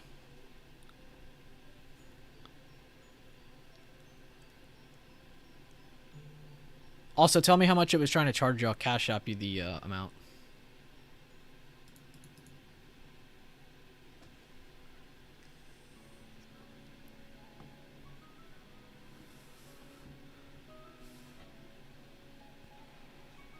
And that was the best website for it. I would just get it done and see if it's worth it, and then we'll see how it looks. And if not, then whatever. We tried. But yeah, finish it. There are a lot of people waiting on it. And honestly, I can't believe I haven't done it up until this point. It's probably because I have so many channels for patterns. It's on the course, it's on my YouTube channel, and we have multiple channels for it. So that's why we haven't had flashcards. But I love the work Leland's putting in. There he is. Where are we at? What was I looking for again? Oh yeah, the boot camp. The quizzes. We have quizzes on this stuff, so you can take. This is probably the hardest one right here because there's like 50 questions in it. But trust me, you want to get really good at this one. This is another great one. Candlesticks, volume, fibs, and then the last two are just day trading levels. Which if you guys want to take one of these together, we can.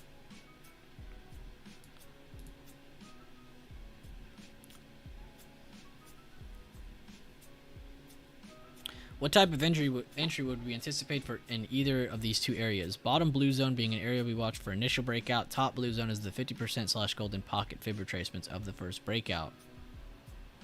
So yeah, definitely take those quizzes. They're definitely worth going through. Cover various topics, of course, and we'll make more, of course. They're a lot of fun to make. It just takes a little bit of time, and it takes a lot of really screenshotting and saving files to get them made. But once you get it going, it's kind of easy. I think I took like 4 hours to get one of those done.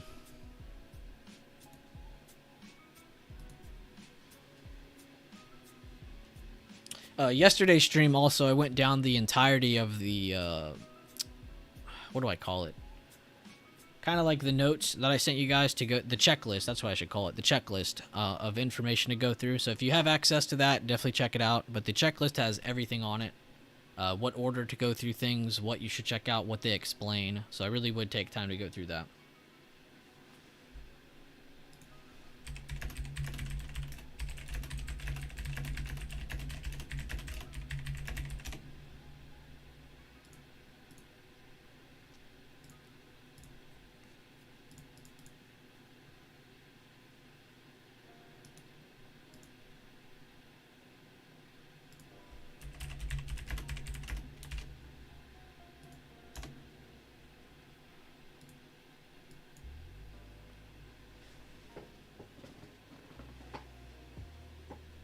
Have to check out now. Can't wait for tomorrow. Thank you, B. No problem, Clive.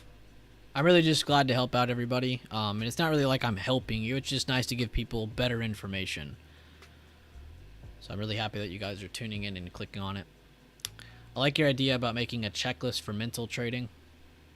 Yeah, 100%. Regardless of, taking trades and then jumping into mental trading or just straight up mental trading.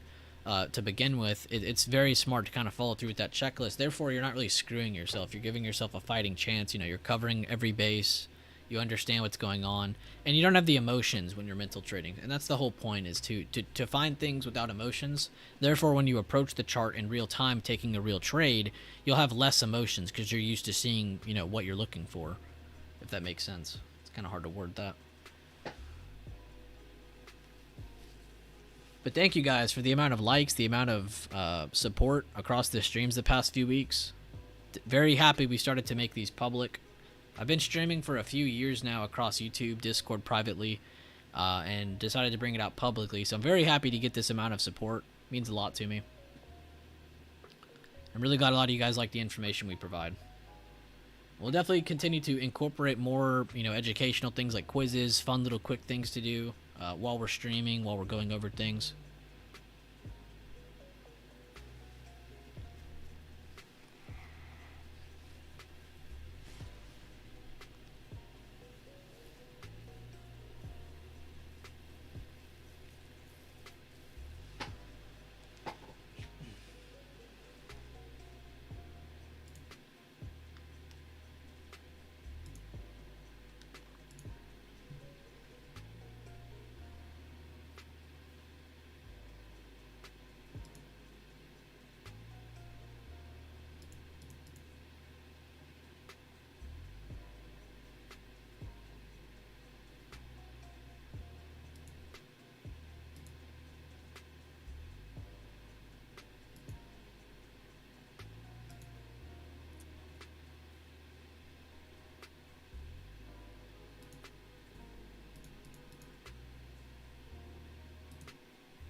Yes, I do, SK. It's mostly cash right now, though.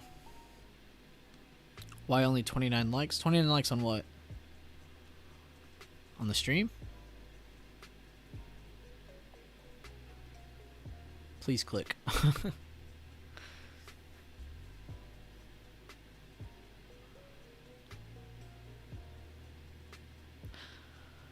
Oh, on the maybe it's lagging on your side. On my side, it says I have 179 likes. So we have a lot more than 29.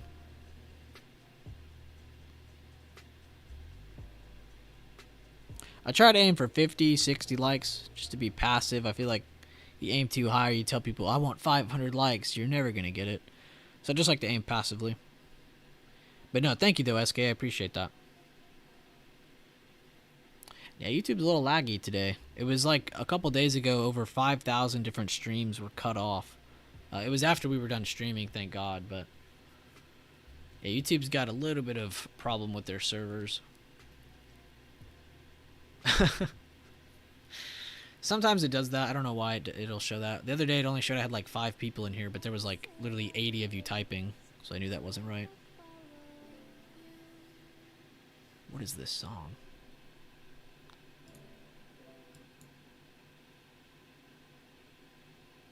Let me go back to the beginning.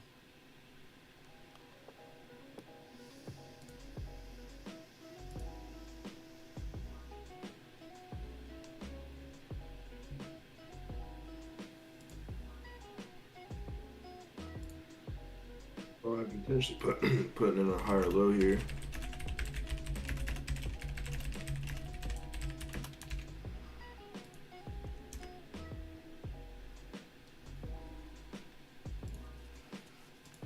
Check out this chart, guys. My friend D-Touch posted this. Spy futures, but it's a dragon. It's got a wing. It's got two feet, claws. It's body, its head.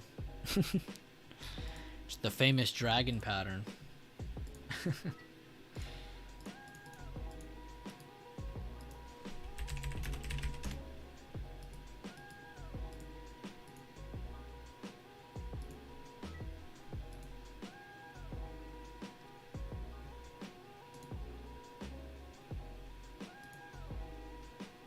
SK's in the future.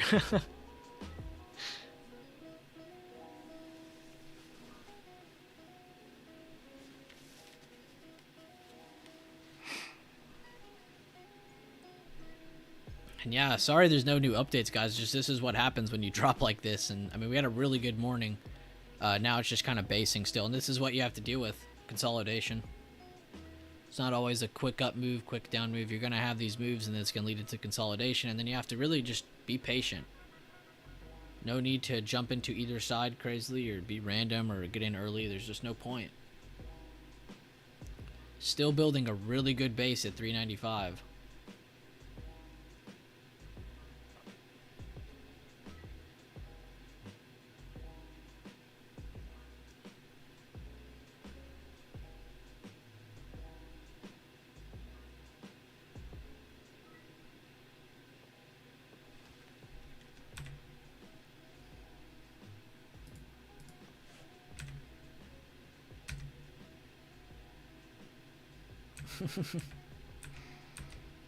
I know it's hard to draw on those charts, so that was actually a really good draw on Dragon. Even though it's not a real chart pattern, but still really nice to see it like that. That was not easy for him to draw like that. And yeah, Boeing fell under 181.50's very big rejection.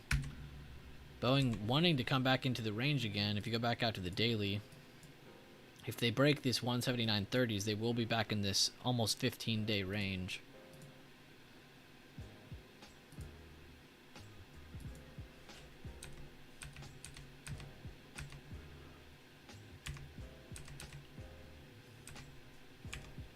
All those green sectors that were up, all red. I really glad we covered that this morning.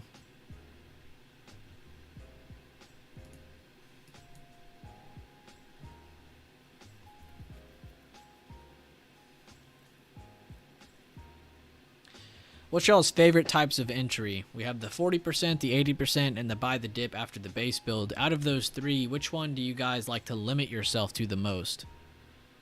The initial breakout, the 40% entry, which is like a scalper's trade. Do Do you like to catch those slower day trades after the retest, or do you like to wait for those really slow base builds that end up being some pretty impressive moves most of the time? I'm not going to say all the time.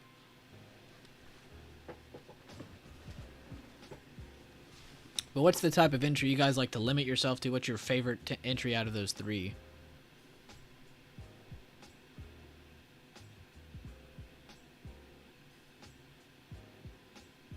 %80%. Good stuff, Miggy and Brady. The 80% super passive, and it takes a lot of patience to get used to trying to limit yourself to it. But once you do, and once you have a really good eye for it, it's almost addicting to just trade those. You'll not want to trade anything else just because of it. But the reason I ask what y'all's favorite is because these are the three entries we like to limit ourselves to. Anything else is a gamble or lotto, or it's just not even really trading. It's just randomly guessing. So really good to have not just the right level set up, but also to limit yourself to the right types of entry.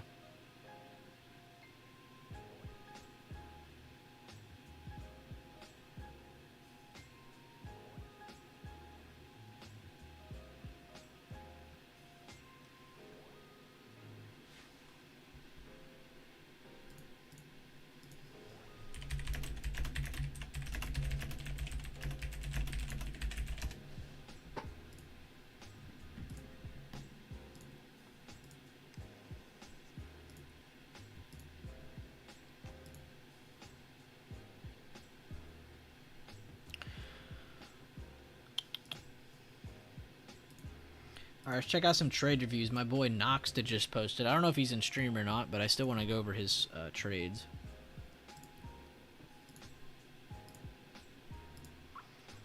Alright, start with the first one. So he said 75% on Bumble put swing. Okay, that was that one we were talking about. He liked entered puts before close yesterday. Signal was high volume red shooter off of the top trend line of this daily descending wedge. Beautiful job, Noxta. I really like the positioning on this. Again, not just looking for a pattern, but looking for a pattern with positioning. This will give you a higher probability trade outcome. Great job, Noxta. Exited almost exactly at the low of days in the resistance level of the recent base that was built. Okay, nice. He's even kind of looking at it correctly. That was honestly fire trade. Let's look at the next one. And then he said, and 50% on the net put snipe.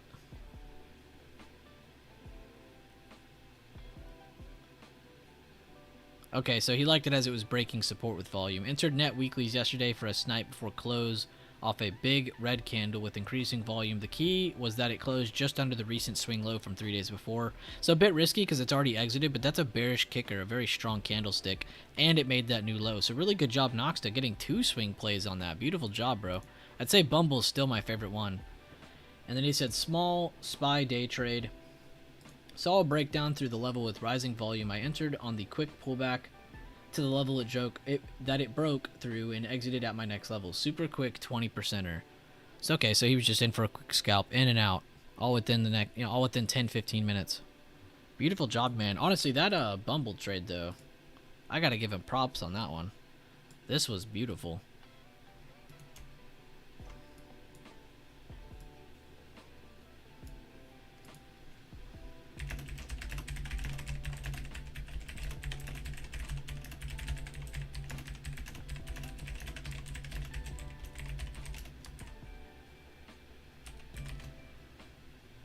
Isn't Bumble that dating app? Or it's like Tinder?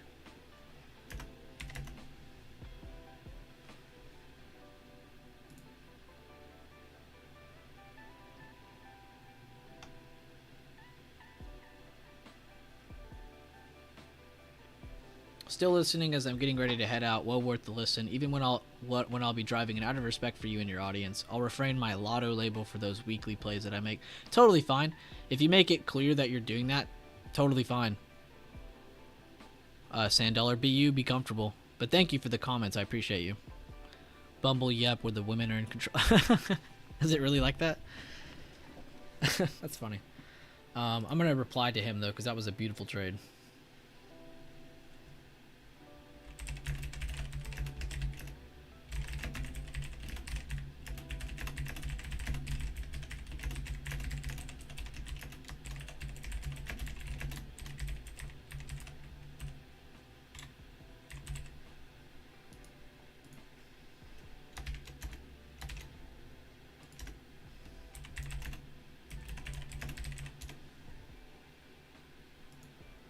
It's just nice, man, because Noxta is one of those people that has been constantly asking me, constantly sending, you know, his own post, and really just going over it on his own. And I haven't, he's one of those people I haven't had to, like, stay on his ass. You know, I haven't had to say, yo, bro, how you doing? Are you doing this? Are you doing that? I haven't had to press him one single time. Maybe right in the beginning, but after that, it was all him. And I'm really just glad to see people like Noxta really picking up on their own, because that's what I want. I don't want to spoon feed you to the trough. I want you to get there on your own. You know, I'm going to give you the steps to do it, but you have to get there on your own, and that's exactly what he did. I really like the fact he was looking for pattern with positioning. Again, whenever I do that example with you guys, what is the higher probability spot for bearish patterns? At the top of trends. Bullish at the bottom of trends. So you want to look for bullish patterns down here. You want to look for bearish patterns up here. That's just kind of the vague format of it. And then adding your levels, all those trend lines, all that good stuff. He found a really good, well, one, almost an evening star. Not really, because it was 3 red days, but still very nice rejection of a good area. And then again, approaching that same angle with another shooter. And I like that he found one with decent volume over the past few days. Out of the last 6, 7, 8, 9, 10, 11, 12, 13, 14... out of the last 15 days, this was the most volume, and it popped up on a bearish candlestick pattern at resistance. Beautiful job by Noxta to enter that, and then to actually have a good take profit spot too. Now, what I have told him to take profit there, and I probably would have had him sell between here and here, but he sold it almost low of day with good reasoning. He found that out of that base build, it had a good resistance here at about 2260s, and that's where he was aiming to sell his position. So honestly, this is a stellar swing trade. I could not have done better myself. This was a beautiful, beautiful swing trade. I don't even know if he's here in stream, but I hope he checks this back later, because I'm not joking. That is an amazing trade. Do not take that lightly. And it takes so much prep to see things like that, too. It's not something you see after looking at charts 100 times. It really does take visualizing, looking through hundreds of tickers to really kind of break down what you want to look for. And the only advice I gave him was the videos I have, some of the swing information we go over in stream, and then I showed him some of the patterns we like and how to find them with positioning. He's done all of the lifting since then.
Yeah, for real, Noxta's still relatively new, like you just said, Mac, and it's just impressive to see someone trading like that looked like a trade someone took that's been trading for 10 plus years. Like that looked like a really, really good trade. And he's really not that deep into this yet. So if he has that in the beginning, his potential is through the roof. I have no idea what limits or heights Noxta has, but they are sky high. So I'm very, very proud of him for that. And he's one of those people that might not be in stream every day because he's busy at work and stuff, school, work, whatever.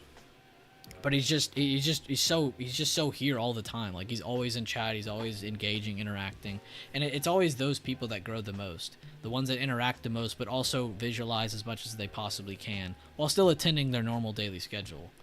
You know. And he can give me props all he wants, but I don't care. That was 99% all him. He can give me 1%. I'll let him give me 1%, but that was mainly him. This base on SPY starting to look more bearish. It's definitely giving off that view because it's just not getting any good moves off of that support. You know, normally you want to see at least one good push up. We haven't really gotten a single good push up. We just had the same rejection hitting over and over and over. So if this did fade under 395, I won't be surprised. But like I said, we probably will fight this area for a while. Good eye though, Leland.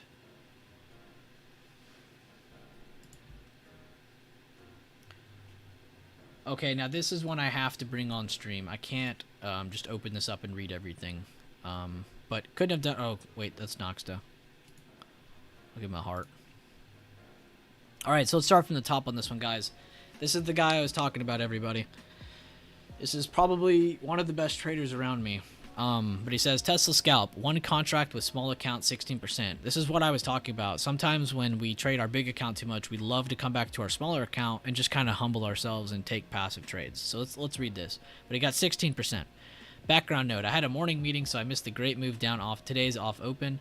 Tough to see that much movement happen without me. I knew as I was approaching the charts after the meeting that patience was going to be the key today. Fight the FOMO to prevent the poor decisions. And that's very smart because he's right. He did miss a pretty good move in the morning, but that doesn't mean he can't catch one. He just needs to be very patient and try to take it without any bias. Trade setup. Tesla on the larger time frame, daily/4 hour, is set up for an inverse head and shoulders. And he's correct. We went over this yesterday. He said, is it approaching the pattern break point after the morning drop? Smaller time frame, there was a nice wedge consolidation. NASDAQ and SPY futures were in a position for either direction, so I was keeping an eye on that. I was looking for a move up based on the 5-minute chart and incoming volume. Entry. When it broke up, I waited because VIX, NASDAQ futures, and SPY futures were all pointing down to new low days for the market. Tesla pushed up and I went in with only one contract because she was counter market. What does he mean by that? He just explained it here. Because everything else was not going in his favor, he knew that he shouldn't go that heavy. So he only got one contract knowing this was a risky position. So he's accommodating for the type of trade he's trading. So he's taking his time. Let's go to the next part.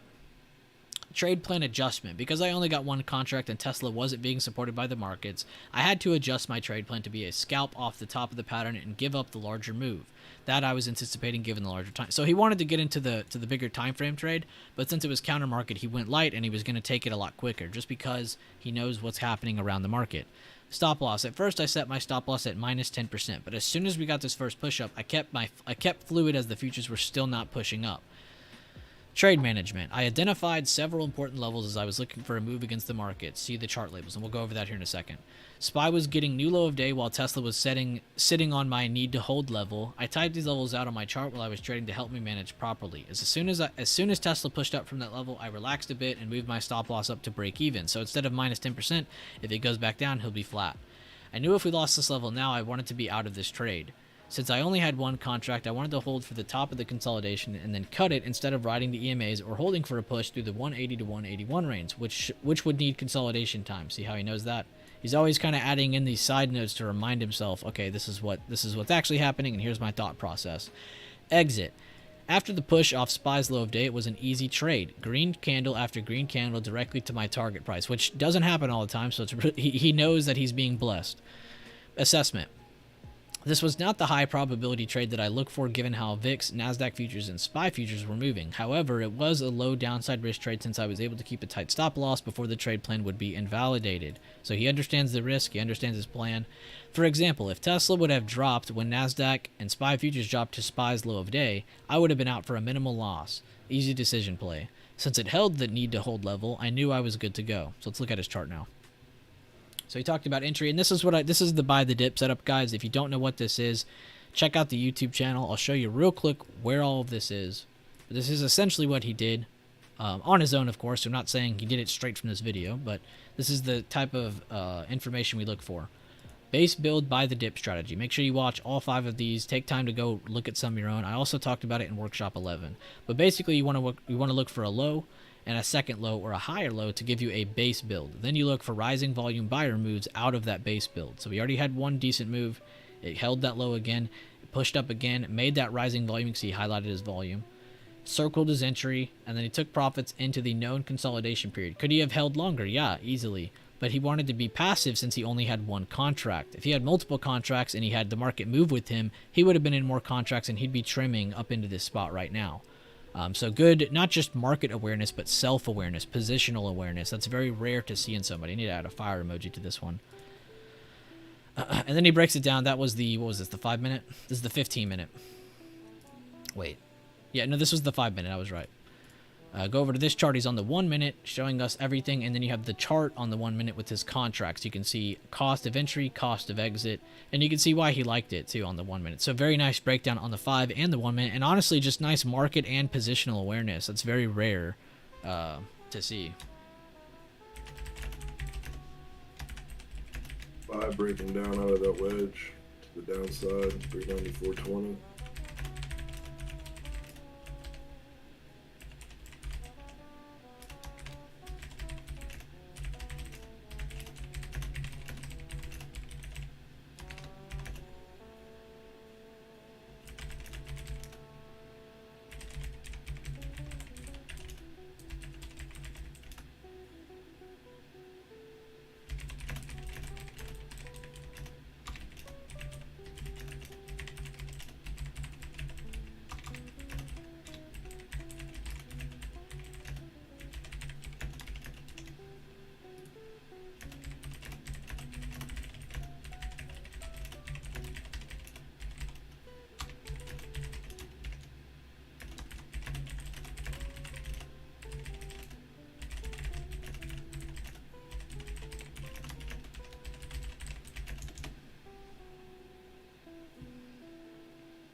Beautiful trade, though.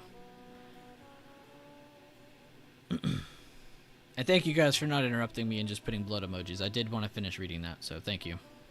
Good call out, though. We have lost 395s.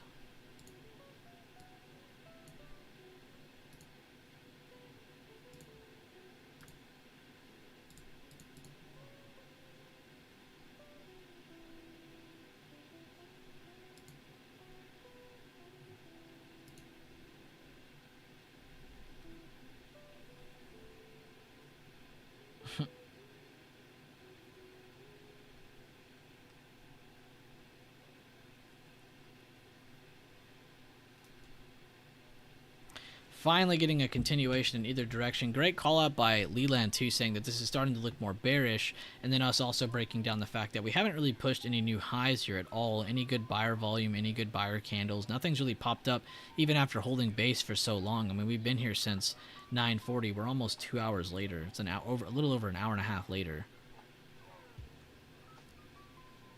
But great work though, Leland, calling that out a bit early, but still really good timing.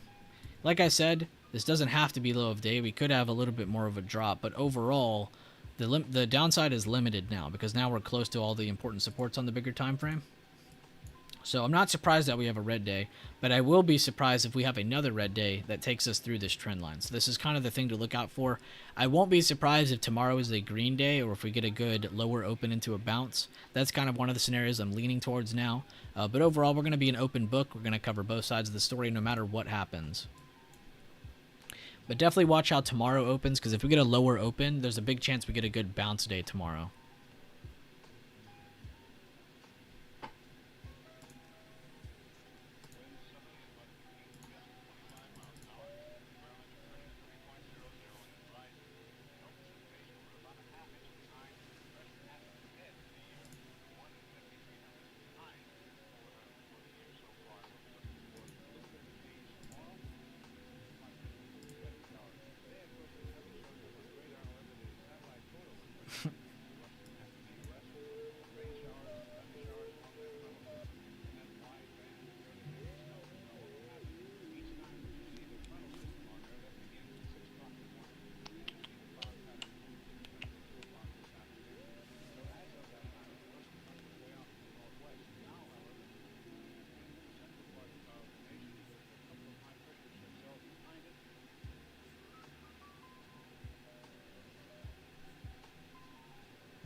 Got a good flush. Let's see how everything else is performing. AMD cracked that support. Tesla's back down. Apple's back down to low of day. Nvidia's at low of day.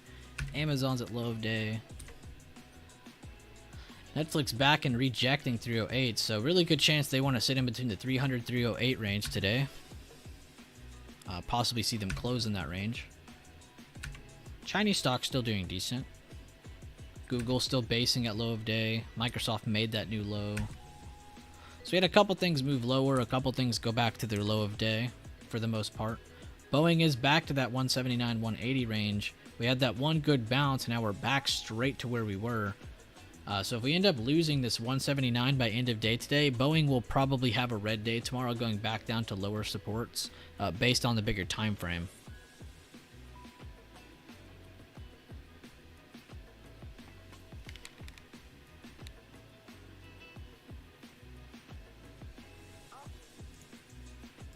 Should we buy calls on what? Personally, I say no. I say wait. If you mean if we get the lower open tomorrow, yeah, most likely buying calls. But I'm not going to tell you yes or no on that. That's a very vague question, and I'm also not trying to spoon feed. We're here to actually talk about facts of the charts. Right now is not really a great time to enter anything. This should be a time where if anybody was shorting, they should be scaling out or going full profits and just taking it and sitting cash. If you're someone who was wanting to go long, you need a little bit more information. I'm not trying to attack you. I'm just trying to be mature here and yeah. But there's no information for calls to be bought up just yet.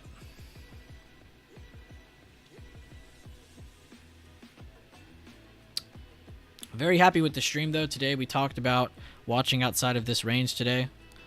Very happy we got to break that range today.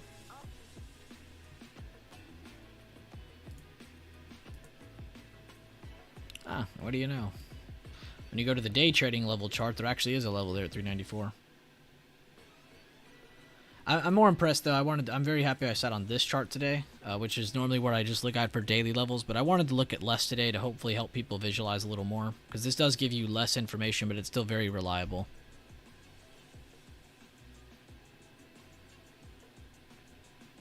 You have the literal same level on the 394.06. Yeah, let's go see what that is.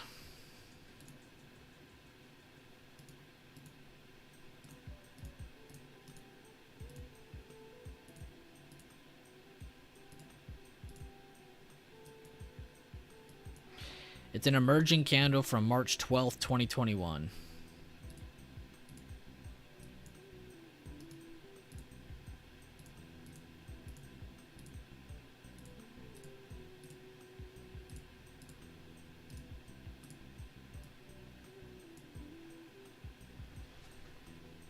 You got that too, Mac? Hell yeah.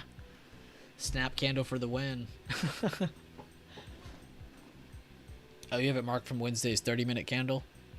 Ooh, nice then. That's crazy that lines up like that.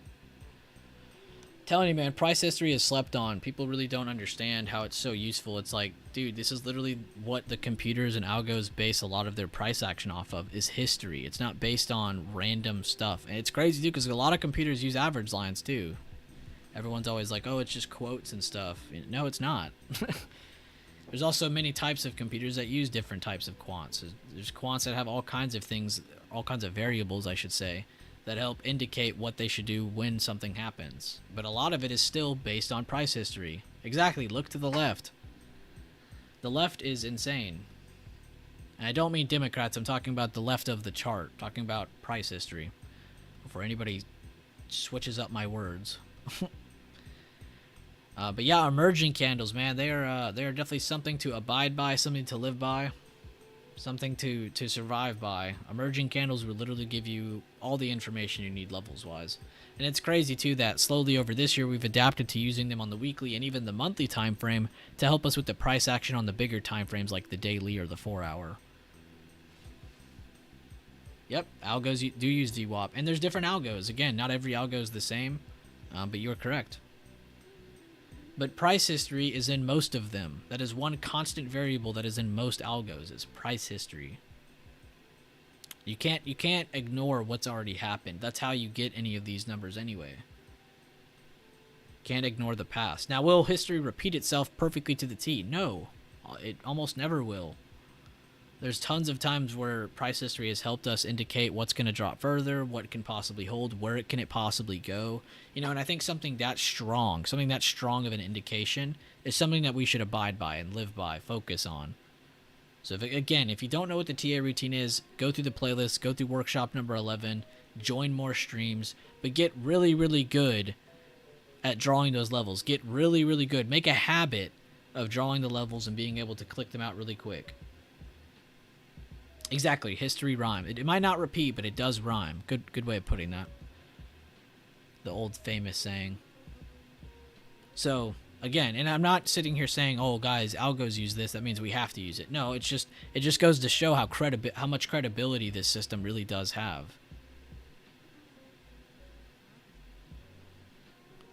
And then adding in those smaller time frame levels like our previous day open, close, high, low, today's open, pre-market high, pre-market low, adding all of those into it only increases the probability of, you know, what's going to happen. You know, does it go from here to here? Does it go from here to here? You know, it's tons of great examples that we could go back on and look at. And really good way of doing this, guys, is going back to the old watch list that I post. Go back as long as you want. Add the levels and review. Review what happened that day between those levels. I feel like I've said this a million times, but I'll probably say it a million more times. I mean, it's worth visualizing. It's worth taking time to look over. That's the only way to grow your confidence and knowledge at the same time without risking too much in the market, without risking your emotions.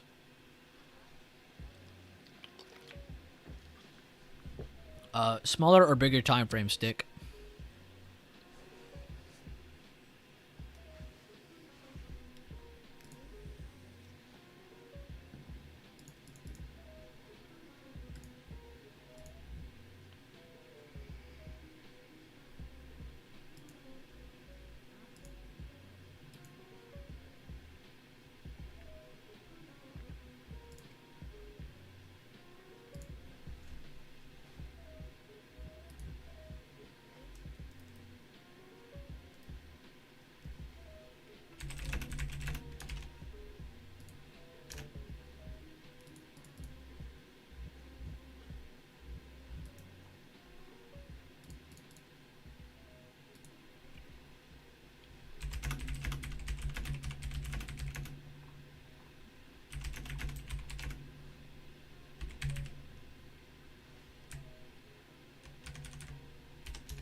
The hourly, I got you. First, I have to check if I even have this chart ready. Okay, yeah, it's crowd. Of course I do. The last few times I looked at this, I was really just looking for bearish patterns against resistance. We talked about this one a while back. I talked about this one, and I don't think I've looked at it since then. But we had a very big reaction from earnings. They've now fallen. Are these weekly or monthly levels? Weekly. Okay, so very strong levels. Let me add some more to the bottom side real quick.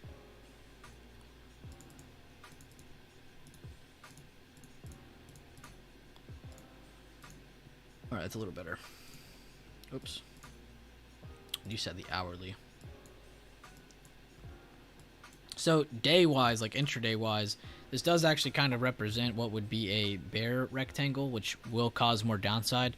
But be very careful because a lot of this is from the earnings, you know, that big drop, and this is kind of just a buy reaction. So I really would focus on, you know, the support of where we fell to see if we have continuation down to that or not, or if we get a bounce from it. And then vice versa, the resistance that we jumped up to, which I have 2 levels perfectly at. So you kind of have a range between 125, 126, and then the lower 100s at like 109 to about 112s.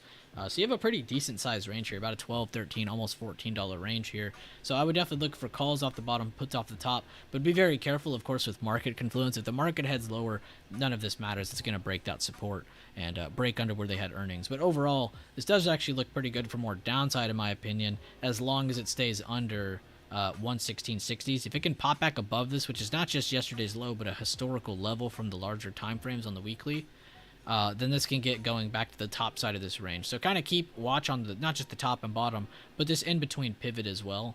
Big stick. And I'm not really a big hourly trader, but even I can see that. Yeah, 30-minute kind of looks the same as well. But clear as day, and it's just nice that those levels are lining up like that. Beautiful breakdown today. Daily-wise, though, this thing's tired from its earnings. I mean, it had that big reaction. We had a big buyer reaction, which is, this is normal to get after a big drop like that. It just makes sense for things to slightly recover. A lot of the times it's to the halfway point. If you go from where we gap down to the low, a lot of the time it's to the and this one is too, but a lot of the time it's to the halfway point, just to kind of show that there is still volume here.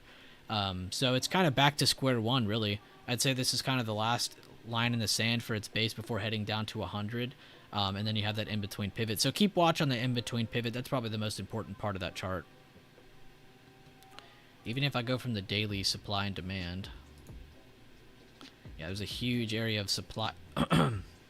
This is old demand, rejected, turned supply now. So this is actually where heavy sellers are at now compared to where it used to be where heavy buyers are at. So demand turned into supply there now. But yeah, I'd say your new range is between there and here now. I'd focus on that. But this is just normal price action after earnings. You get your buy reaction, you get your take profit sell off, and then you're back to square one. But really good find though, big stick. I like that a lot. As you can see, I've been watching it for a bit. I haven't paid attention to it for a couple days now, or a couple weeks, you could say. The last thing I looked at was this potential evening star, which we pretty much got, and then it helped us come down. But I think the reason I stopped looking at it was because I knew earnings was coming soon. So I'll try to remind myself to look at this more. Let's add it to the list. Maybe not for day trades, but we can look at it for potential bigger time frame price action. But good find, though. I like that ticker a lot.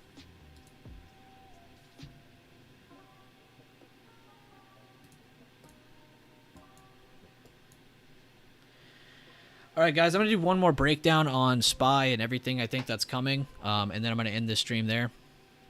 It's a good trader. All right, well, I'll definitely leave it on the list then, Big Stick. I don't know if I've seen you before or not, but I'll definitely leave it up there, and we can keep looking at it. All right, so for smaller time frames, I'm going to cover this first, and then we'll go to bigger. Smaller time frames, guys, the thing to look out for next is to see if do we hold this as a low of day, because if not, and we break 393.60s, we will almost 100% go test 392.60s, and if we break this area, we're back down to this support. Now, remember what these areas are. So I'm going to go to the bigger time frame. But if we can build base in this area, this can give more moves to the upside. But again, you saw a failed base build right here, and you saw how much time that wasted. They're going to need that amount of time again to build base somewhere down here. So it is going to take a little bit of time. Go out to the bigger time frames, and let me remove some of these smaller time frame levels now, so you can see this a little easier. All right, we're good. All right, so bigger time frame. We talked about today. We talked about if we got a lower or a higher open. We talked about those scenarios. Today we got a moderately lower open. It wasn't really crazy lower, just pretty much right where we closed yesterday. But we got a good sell-off under 398.50 is a really good bigger time frame level that we were actually watching before a couple weeks back. We're watching for price to sit on top of for a good move to the upside. This would have been that move if it held on top. We would be having good buyers come in. Today we did not get that. We failed to hold 398.50, and we've moved lower now down to the next areas at 396.30, sorry, and the next support. As you can see, this is that same support we marked weeks ago when we were stuck in here for 1, 2, 3, 4, 5, 6, 7, 8, 9, 10, 11, 12, almost 13 days inside of this range, and here we are again back to that same support. So there's a lot of support here. So this is why I say tomorrow we have to focus entirely on tomorrow's open.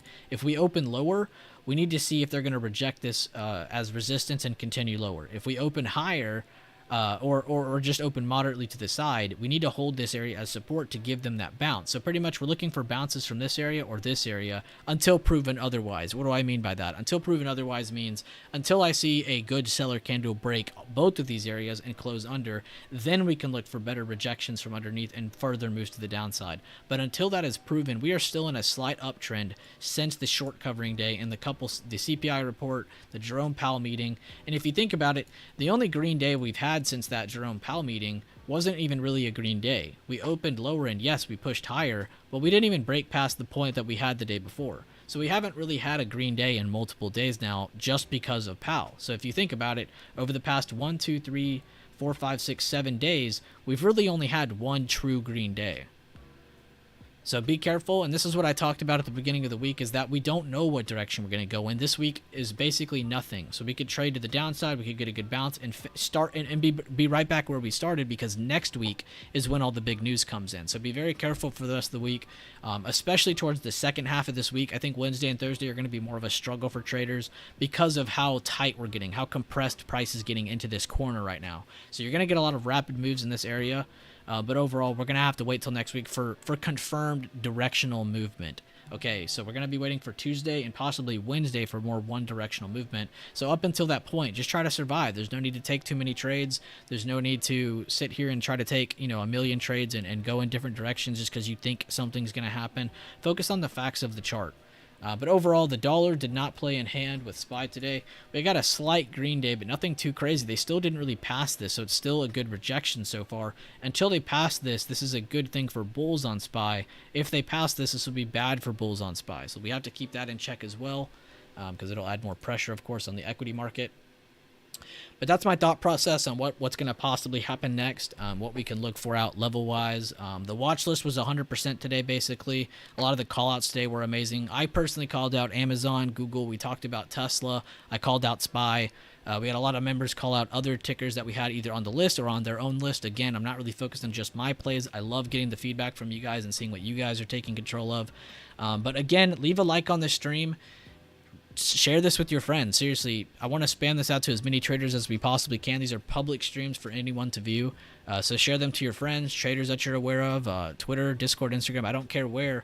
But I'm going to end the stream there, guys. I hope all of you have a great rest of the day. If you guys have anything else, feel free to hit me up on Twitter, Instagram, Discord, whatever. You see my handles above. But I'll see you guys later on. And again, thank you guys for the crazy amount of support.